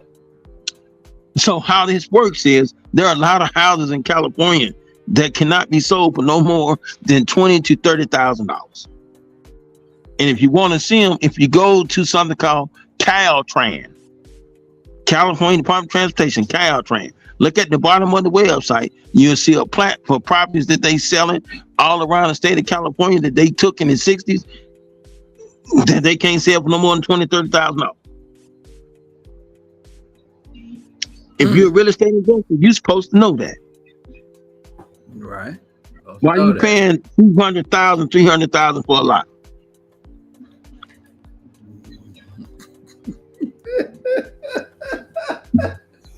You gotta know the law, man. You gotta know the game. You gotta know what the law talking about. You gotta know the law. The 50,000, 58,000 laws. You gotta know the loopholes in the law. 58,000 loopholes. And you guys don't understand. That's why I'm telling you this right now. There is no such thing as a law you can't beat. None. If you was in the streets today and you call my law office and say, hey, I'm a drug dealer, what can you tell me? I'm going to tell you to go to the post office and spend $15. It's going to be the best $15 you spend in your life. You know what? Them $15. Because you're going to register every room in your house, A, B, C, D, E, F, G, like an apartment. That way, when they come with the search warrant for your house, they're going to have the address, but they ain't going to have A, B, C, D, E, F, G. Because they don't have A, B, C, D, E, F, G, everything that they find is considered poisonous fruit, search warrant invalid. Because it's like having separate houses. Because you register each room for $15 at the post office. That make any sense? Yeah, makes sense. You're a felon, you driving with a gun in each room at the post office. Oh, you got each room a post office box or something? Right. Did they register an address to each room like A, B, C, D, E, F, G? Once they do that, you can't get a search warrant for the physical whole address. You got to go each room a search warrant, or nothing you find is exculpatory. Now here goes something correct. Let's say you run down the road with a gun and you're a felon. If you just twist the barrel out, throw the barrel on the back seat and leave the gun on the front seat, what don't you have anymore? You don't have a gun anymore. And you can't be charged. How are all these young boys getting charged with felons in possession of guns? Because they ain't take the barrel out the gun. It twists out. That's simple. Again, but most of us don't know how to play the game, right? Most of us don't know how to play the game. There ain't one case in this planet that can't be beat if you sit down and understand how to play the game. Not one. I don't care if they got DNA and 50 witnesses. If you learn how to play the game, you got them. Now, and it don't matter about your race or none of that shit. Nope. Learn the game. Yeah. Learn the game. Here go a simple piece of game. Let's say you want to open up a club. The city say you can't open up a club because zoning. What do? Yeah, what you do? You take the land that you got, you either own it or you lease it, and you lease it to an Indian tribe, one of the 586 federal Indian tribes, and then you release it from them. and they'll charge you 2% of the revenue for this favor. Now, at that time, you are exempt from state law. All state laws, city laws, municipal order, you are exempt because that is considered part of a sovereign nation.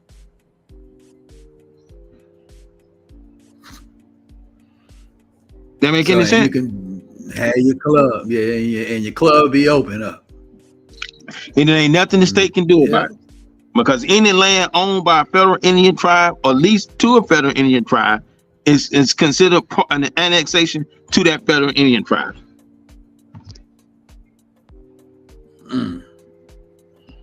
You just have to learn how to play the game. Yeah, man, this is a real. They don't want you to win. I want you to win, y'all. I want you to win. Right. Let me tell y'all something. I'm going to tell y'all something that y'all don't know. But let me tell you something. Back in 2000, I started a payday loan chain off the kitchen table. Okay. Now I can show you. Okay. I can go in the cloud and show you. This payday loan chain I started, I didn't put no money in. I was on the flight back. I was pocket watching and ear hustling.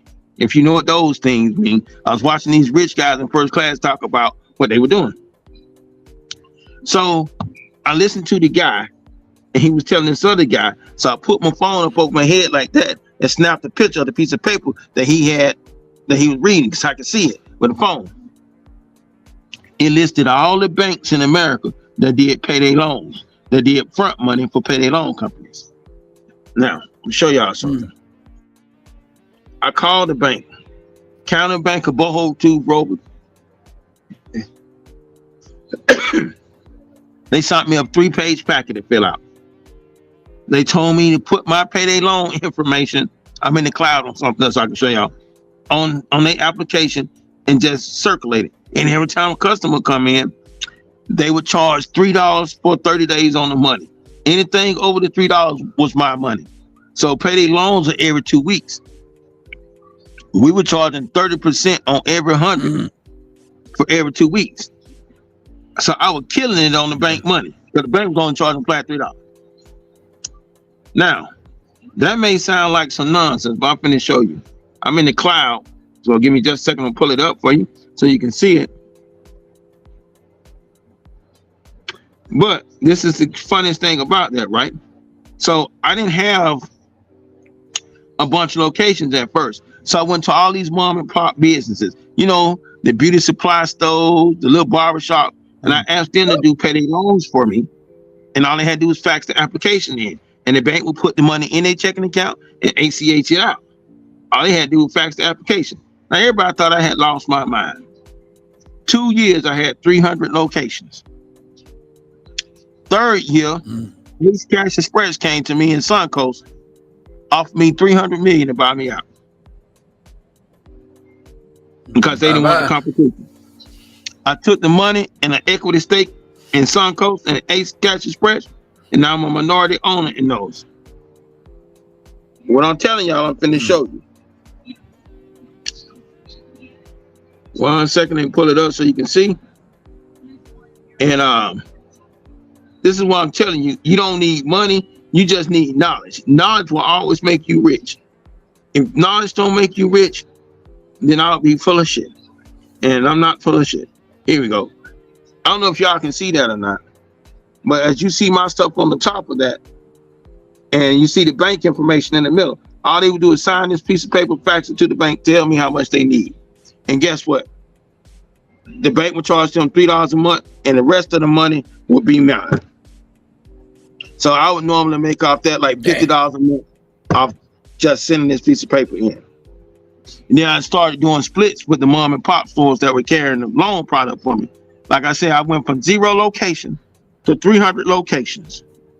And if you want to see what that was paying, again, as you can see, what the date on that, that's 2013. I'm in the cloud. If you want to see what that was paying me, I can show you. I'm pulling this out the cloud. Where is it? Profit runs. I don't want you to think I'm crapping y'all.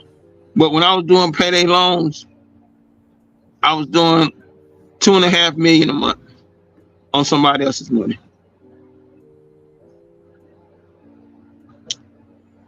And those were the banks. And so y'all won't think I'm crazy. That's what we were charging per 100. Again, as you can see, I'm in the cloud. See the date on top of that? This is from 2013. So I want any of y'all think I'm just making this up today. It didn't work like that. Back in 2006, I met a guy named Bernie Evers because I had a bunch of extra cash, and that's how our bank run shit used to look. I met a guy named Bernie Evers. I bought into a little company in Mississippi called MCI. When I bought into MCI, because I had a bunch of illegal money, then I had a bunch of legal money, and I just kept winding up with money. Well, Mr. Evers and me had a talk one day at an event. He said, "Let me put you with somebody, and I can get you your own phone company." I thought Mr. Evers was joking. I'm gonna show y'all something. See this? That letter? In the early 2000s, I was the only black-owned phone company in the South. And you can all this. I can send this over if you need to see it, so you can verify. But in the early 2000s, I owned the only black-owned phone company. I created the $39.99 home phone. I created that. In the early 2000s, your phone got cut off. $39.99. I created that. I was the first to do it in the country because I had an interconnection agreement with MCI and Telson, which they just basically let me just print money. They didn't really care. They just thought I was a cool guy, and they just liked talking to me, and they thought I was fun. And plus, I knew a bunch of other people, and they just liked all the other people I knew. I'm just trying to get y'all to understand something. Everything I tell y'all, I can back up. Everything. And I didn't just come out. Yeah. These are actual deals I've done. I didn't just come out the porch today. I mean, like I said, I'm in the cloud now. I've been around a long time, getting money. That's the only real skill I got, for real. Law and getting money. If I didn't have them two skills, I don't know what I'd be doing. But those are my two skills. I don't care what the law is. I can get a law changed anywhere, and I can get money anywhere.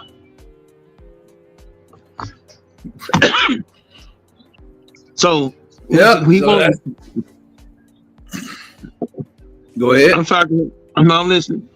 And if you doubt what I was telling you about the difference in the salaries of the constables and stuff, I'm gonna show you something.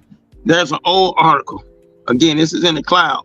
I can send them to you if you need me to, and it will tell you how much money I was really making. I was killing it. Every time I wanted something, I had them pass a law so I can bill the taxpayers for it. And that's the reality of the real world.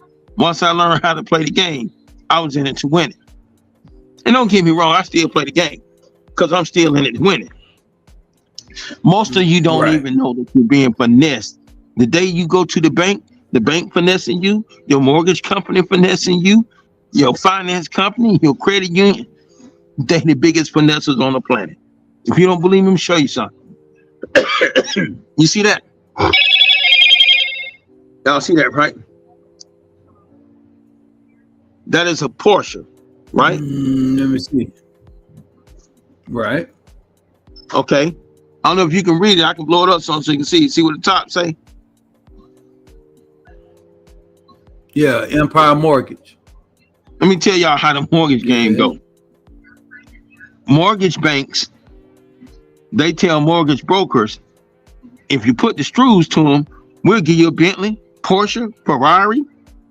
You make these many loans this month, we'll send your family on a vacation. You do $2 million this month, we'll buy y'all a jet. Because they getting over on who? On you.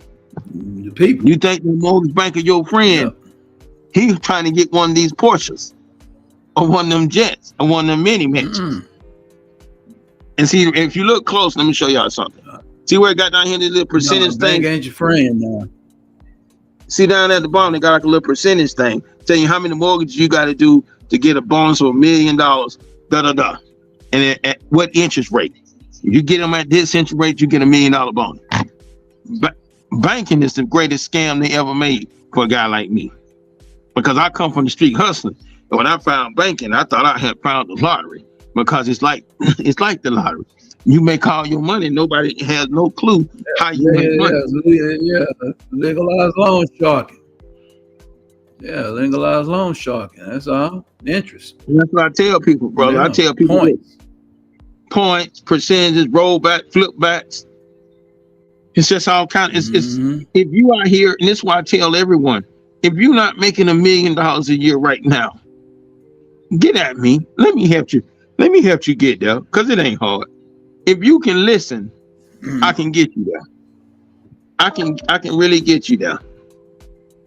And if you say, well, what kind of, when you was a young man in the streets, what kind of money you made? That's the kind of money we made when I was a young man in the streets.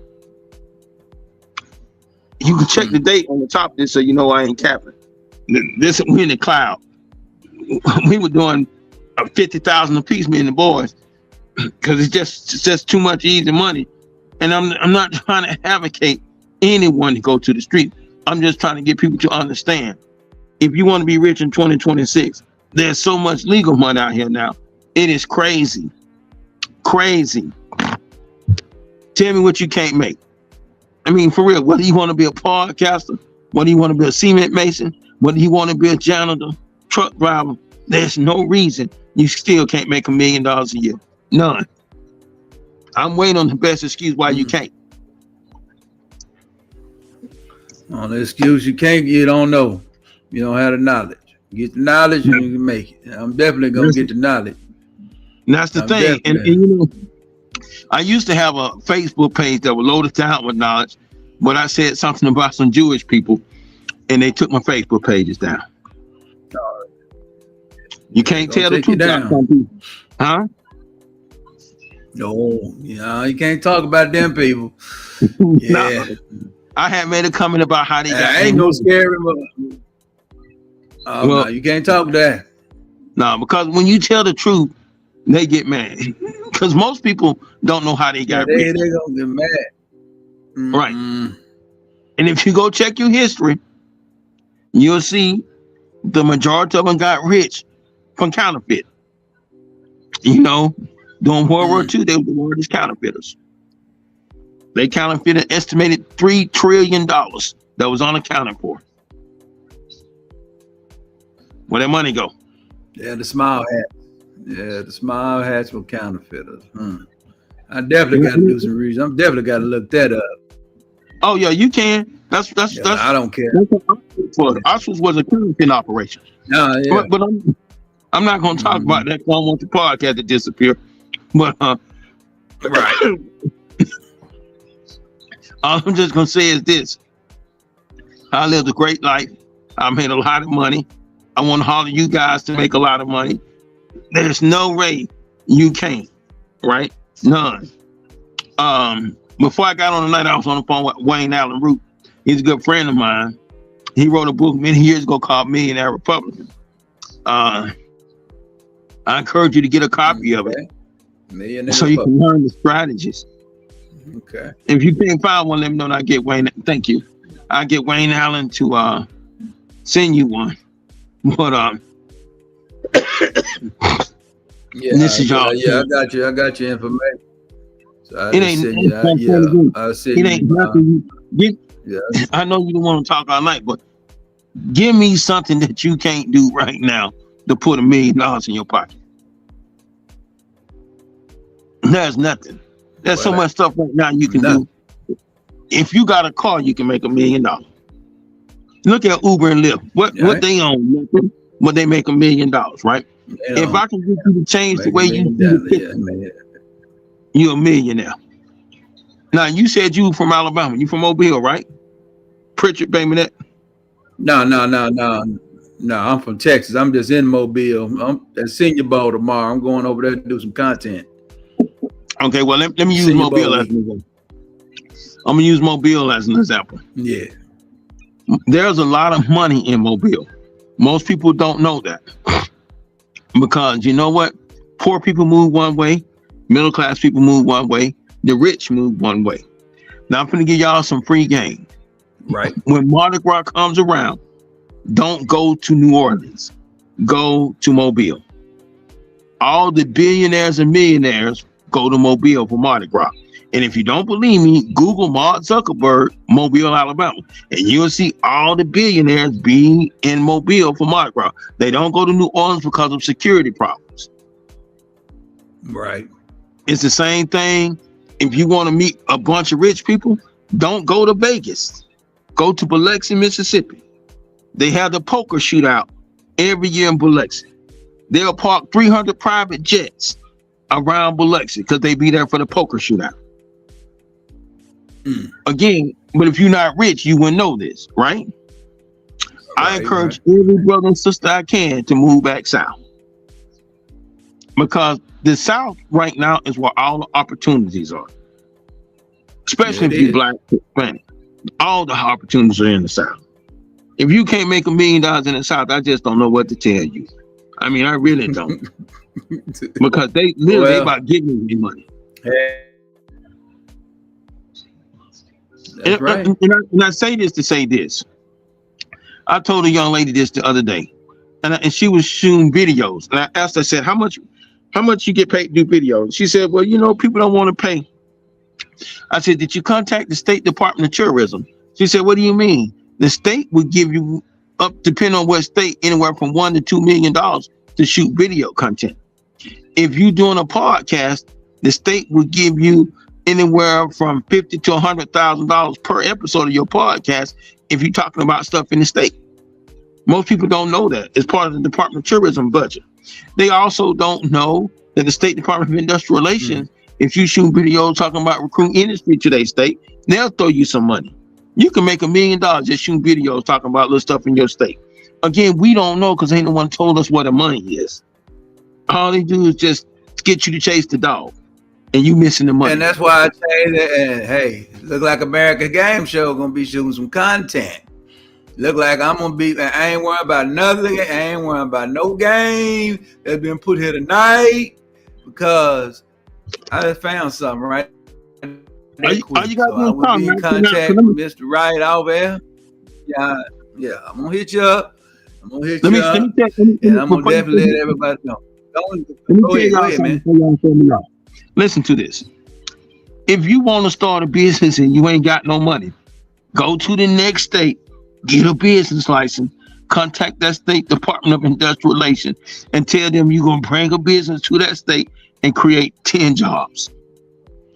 That way you qualify for the state industrial recruitment packet. That's $10 million in benefits and loans based on nothing, just for bringing 10 jobs to the state. Tax waiver, all kind of stuff. Again, most people don't read the right material. I wish I knew it all I know, because I could really be changing lives. Ain't that what 50 Cent did? Ain't that what 50 Cent did when he got that got that studio down there in Shreveport? Ain't that what he did? Right. Yeah. And see, let me tell you the game about Shreveport that then he didn't tell nobody, but I'm gonna tell you. And this is why he put a studio in Shreveport, Louisiana. The state gave him that land for nothing. They gave him $100 million to build studios for nothing. Waiver of taxes for 10 years for nothing. He got a profit machine where he ain't got to do nothing but sit there. Now here come the rub. You ready for the rub? If you Google Batman versus Superman, the movie, look what Detroit gave Batman versus Superman to shoot 4 scenes of that movie in Detroit. And then Google what the Louisiana Film Commission gives you to shoot scenes in Louisiana, which is higher than what they got for Detroit. Now, 50 Cent got a studio. He gonna apply for the money. This is a cash cow. He'll be a multi-billionaire in 2 years off that studio, because they gave $87 million to shoot 4 scenes in Detroit. Then the state gave him another $187 million to shoot 4 scenes in Grand Rapids for Batman versus Superman. You can Google it. Come right. Tax money going. Yeah, you better get in the money, baby. This is, like I told you, baby. Game you need to know. America's Game Show gives you game you need every day. You're a rapper? Hey. If you want these little rappers, No, I don't contact your rap. state. And not you, but if you got a rapper, listen, contact your state fair commission. Go get that money from them instead of using your pocket money to shoot your videos or calling some record label. If they're going to give you $500,000 to shoot a mini video or short in your state, take the $500,000 and shoot your music video instead of going to the label, letting them get the money, then letting them pimp you for the money after they got it from the state for free. Now you still owe them the money. Yeah. Don't let them get you, because they be waiting to get you. Because it's just I do know some rappers. That's why I say this money out here. It's so much money motherfuckers out here to get. All you gotta do is stand up straight, you can get it. And if you don't believe me, Scarface says like picking gold on the street. No, I mean, I'm gonna do the research on it. I mean, all the information you give me, I'm gonna break it down. Make sure you research. Yeah, I'm gonna break all of it down. Make sure you research EB5 investor visa. That's very important. EB5 investor visa. Because you can stack those. Yeah, if you got all you need got a business idea, you can take it right to them. Now you go. Let me tell you how crazy it is. I want you to think about something. They got a list at that office. 260 something thousand millionaires that want to invest in you because they want to jump the line. 260,000. And they got to put up $1 million to get ahead in line. I want you to think about that. You want a $150 million hotel? Go stack your 150 of them on top of each other. They don't care. They just want to buy citizenship. That's what people don't understand. You in the greatest country on the planet to get rich. And Donald Trump is doing nothing but making sure it stay that way. And everywhere he goes, that's why I voted for him. You look at Gaza. I know who to vote for. Look at Gaza. Gaza gonna be a billionaires because you're gonna be able to invest in Gaza cheap because that's gonna be the new Dubai. Look at Venezuela. Yeah. Venezuela finna be a new opportunity. We didn't want Venezuela for oil. That's not why we went to Venezuela. We got oil. We wanted to do it so we could rebuild Venezuela infrastructure and rob them. Because America was founded by criminals for criminals. See, most people don't understand BlackRock, Halliburton, Kildoor, they in the robbing business. They some real gangsters. And how they gonna rob you is building your country trillions of dollars for infrastructure. That's where the money at. And you got the Don in that motherfucker. The dog, the Don. They only blow up certain Don too. Gonna be Don. That's what I'm saying. Most people don't even see. Most people don't even see the money because they don't understand the real play that's going on. This is the real play. We tear it up so we can get paid to fix it back. Yeah. That's why I love America. If you can't become a millionaire or billionaire, you didn't try. So, any questions or anything anybody want to ask me? You got anything you want to ask me? Ask me. No, man, you would pretty much answer all the questions I was going to really ask. I hope my story was good enough for you. I mean, it's my real life. Yeah, man, your story was great. You know, I'm a small channel, but my story is great. This sucker will be cut up, put in the shorts. This live will be taken down. That's private to me to cut on it. Then I bring it back. But so whoever saw it live, you got to saw Mr. Anthony Wright tell you this game that I love, the game that some of y'all hate, but you need to get the hate. That's why you need to get the hate out your heart. Because when you got hate in you, you ain't gonna make no damn money. You understand? They're hating the white man and all this old hoe ass shit you on. Get that out your mind. That's what them suckers want you to play on. You know, to have you on some hate. And what hate does, it take your eyes off the prize.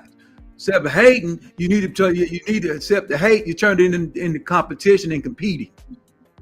When you want to compete, you'll be like Anthony Wright here, knowing how to get the money. How you think he came up? being in the situations where, hey, you want to do this? Hey, we got this for you. Come over here and learn this. Come over here and learn that. He went over there and learned the game. Even though he had a misfortune situation happen to him where they almost tried to derail his life. But guess what? God is too omnipresent in him. And he said, hey, it is what it is. We ain't letting that go. You know, and had to go sit you down for 13 months. You ain't supposed to sit no day. And they end up finding somebody saying, hell no, get that out of here, man. Get that man back in the real world so he can be a mentor of America's game. And he's showing you the game. He's telling you right now. But at the end of the day, man, it's all about winning. We're in the winning business over here at America's Game Show. And listen, and people all on my inbox talking about why I had the MAGA shirt on. Hey, with you, nigga, I want America. I'm an American. So I want to be great. This is what I'm going to tell y'all one time. Go ahead, brother. You can close it out. I'm going to tell y'all this one time. If you want the money, it's out here. I don't care what state you in. I don't care what situation you think you in. Whether you on welfare, food stamps, it don't matter. This country wants you to be rich. They begging you to be rich. On my TikTok page, I got a little link to something called From Welfare to Business Ownership, a program that the government started in January.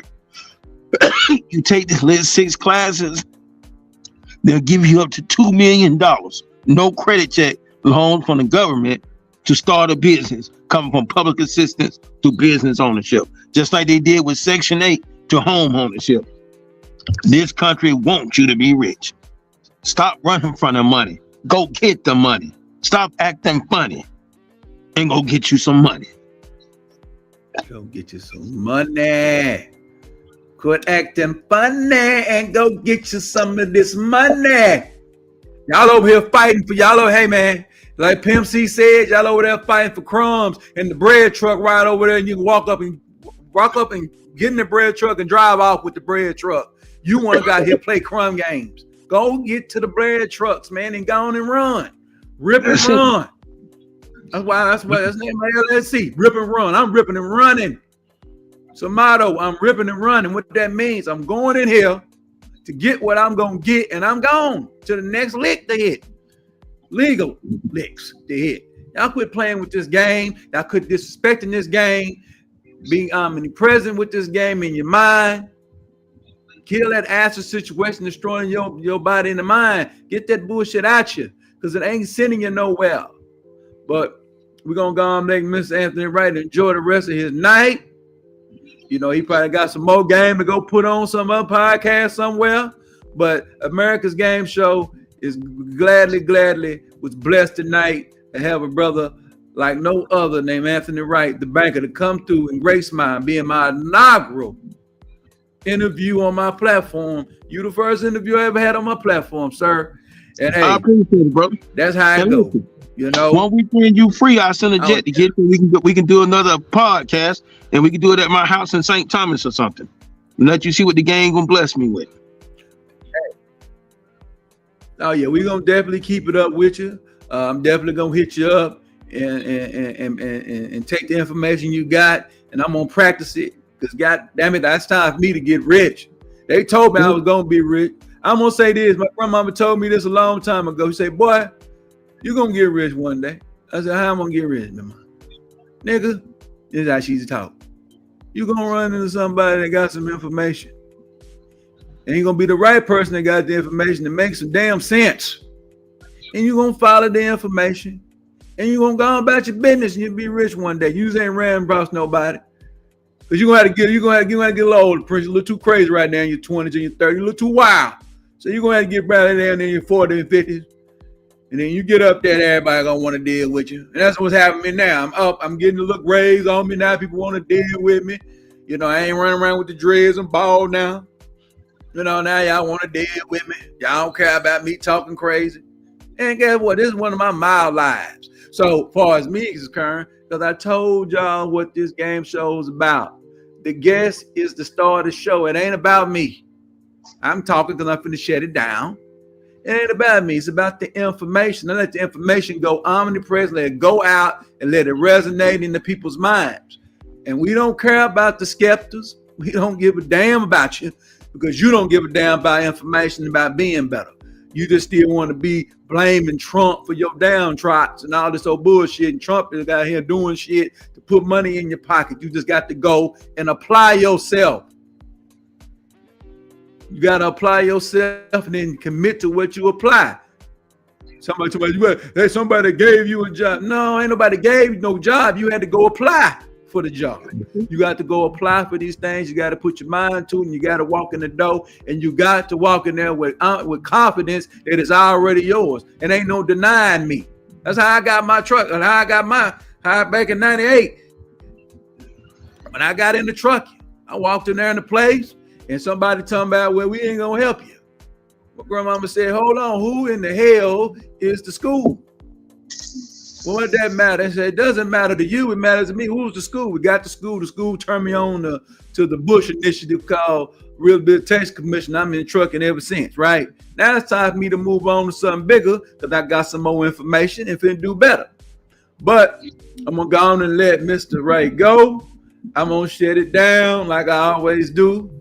And I gladly appreciate you, brother. We definitely gonna link up. Definitely gonna, let Miss Johnson know. She probably even watching tonight, and we're gonna come with some plans. Cause we got some plans in the place. We probably want you to take a look at on some business plan we got going on, and you can probably help us on and guide us where we need to go, and so we can go on and build a $1 billion corporation over here. That's what I'm trying to build, and that's what I'm going to build. So, because I already got the information and I already got what we need out of her to help people and do all kind of shit. So, we're going to do some big things, brother. It's only 2 years till we do this. What'd you say? It's only 2 years to $100 million.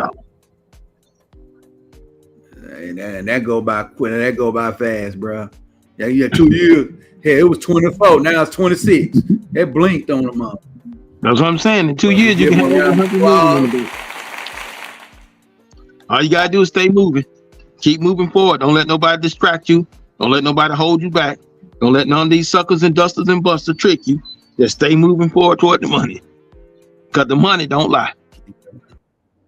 Keep your eye on the prize, man. Keep your eye on the prize and stay focused on the grind. And somebody already told me what money is. Money ain't nothing but energy. That's all it is. So you can pick which energy. You can use the low energy or high energy, low vibration or high vibration to get the money. You can do it. You rather use the high, you understand me, than the low. The low gonna do something to you. Some people get lucky and they can get to the high, but it's energy, man. It's just and money comes out of this mind. Like you say, knowledge is money. Everything, this mic came out of somebody's mind. This damn laptop came out of somebody's mind. Everything come out of a mind. Come out of the original computer or brain. And then you come out here, you provide a product, good, or service, and goddamn it, you make some damn money. And then you know how to do what? Manufacture. You know how to compound the mother. And that's how you get multiples. You get people to buy subscriptions. You get people to continue to have a product they gotta have, like Coca-Colas and Tito's or whatever the hell you want. Okay, best price, best product, person gonna buy it, and that's the way it is. Franchises and everything coming out of a mind. Ray Kroc, all these things. To learn how to franchise a business that he ain't even own. Learn to buy the real estate that McDonald's sit on. Money comes out of here. Then it's in here. Then it's in your wallet. Then it's in your bank. Then it's in some doggone brokerage or wherever the hell it need to be.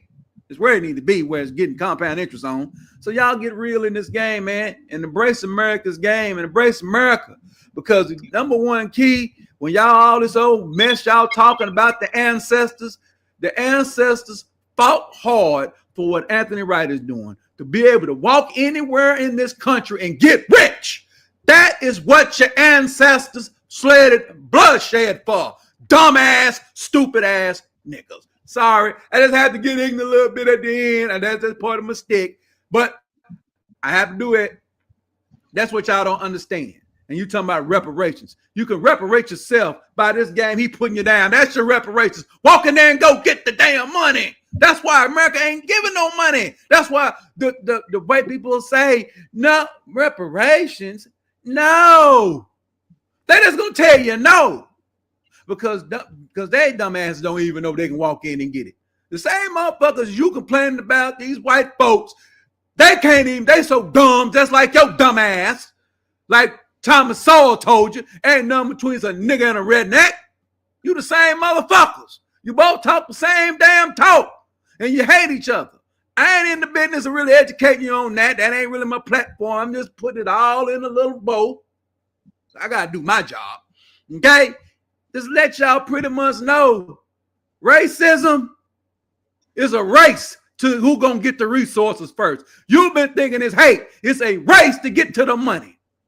But you sucker ass Negroes want to sit up in here and complain and say, we the fastest motherfuckers on earth, and we the slowest motherfuckers on earth getting this money.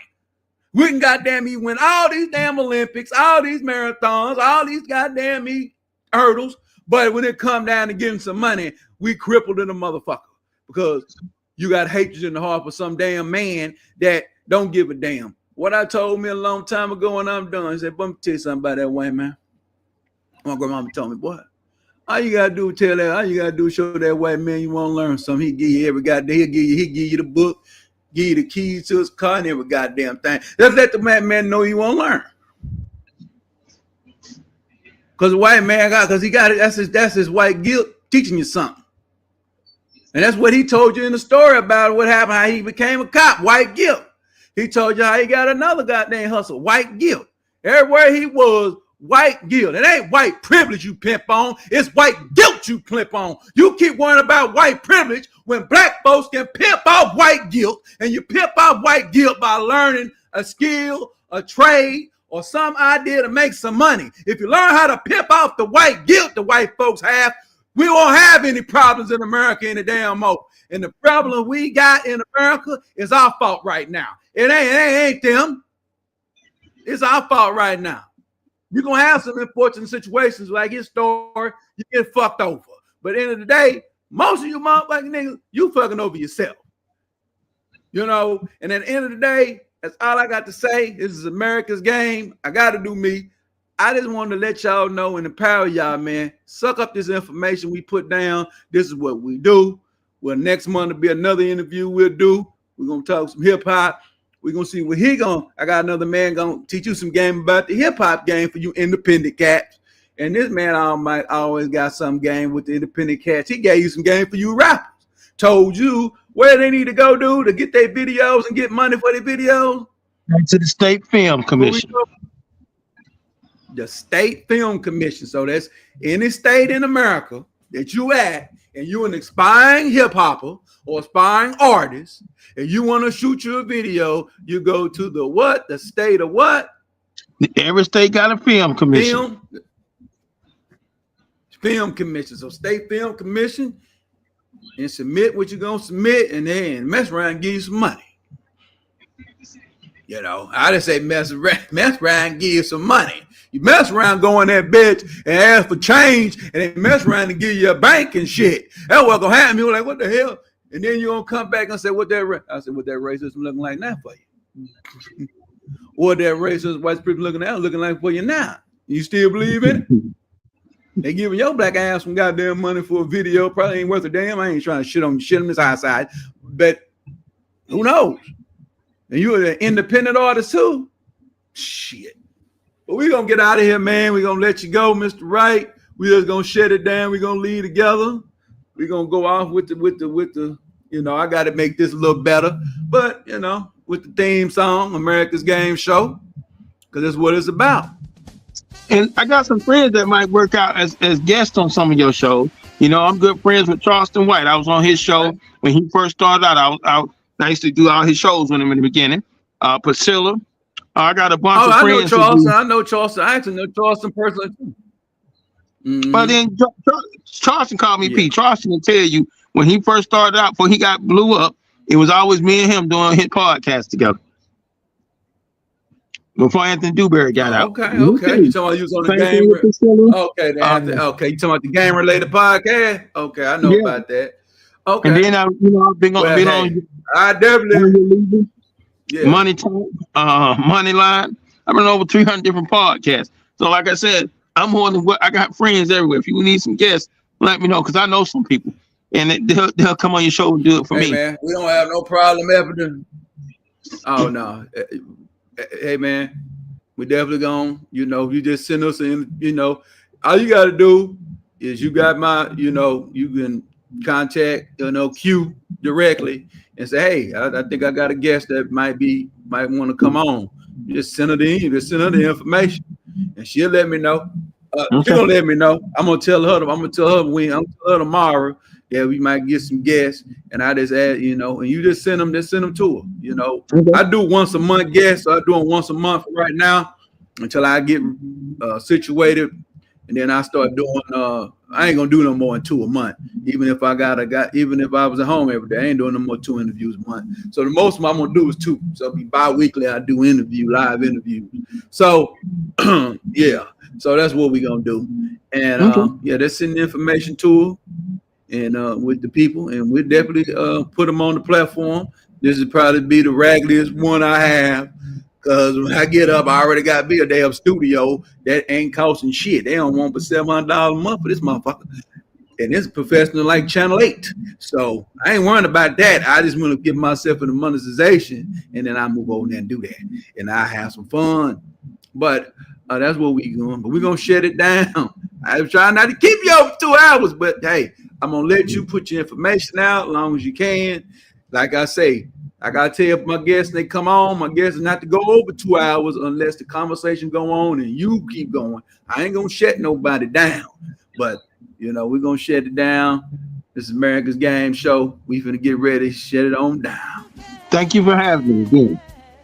Oh yeah. In the heart of the land where the dreams unite, united we stand ready to claim our right. The streets echo loud with the beat of the fight.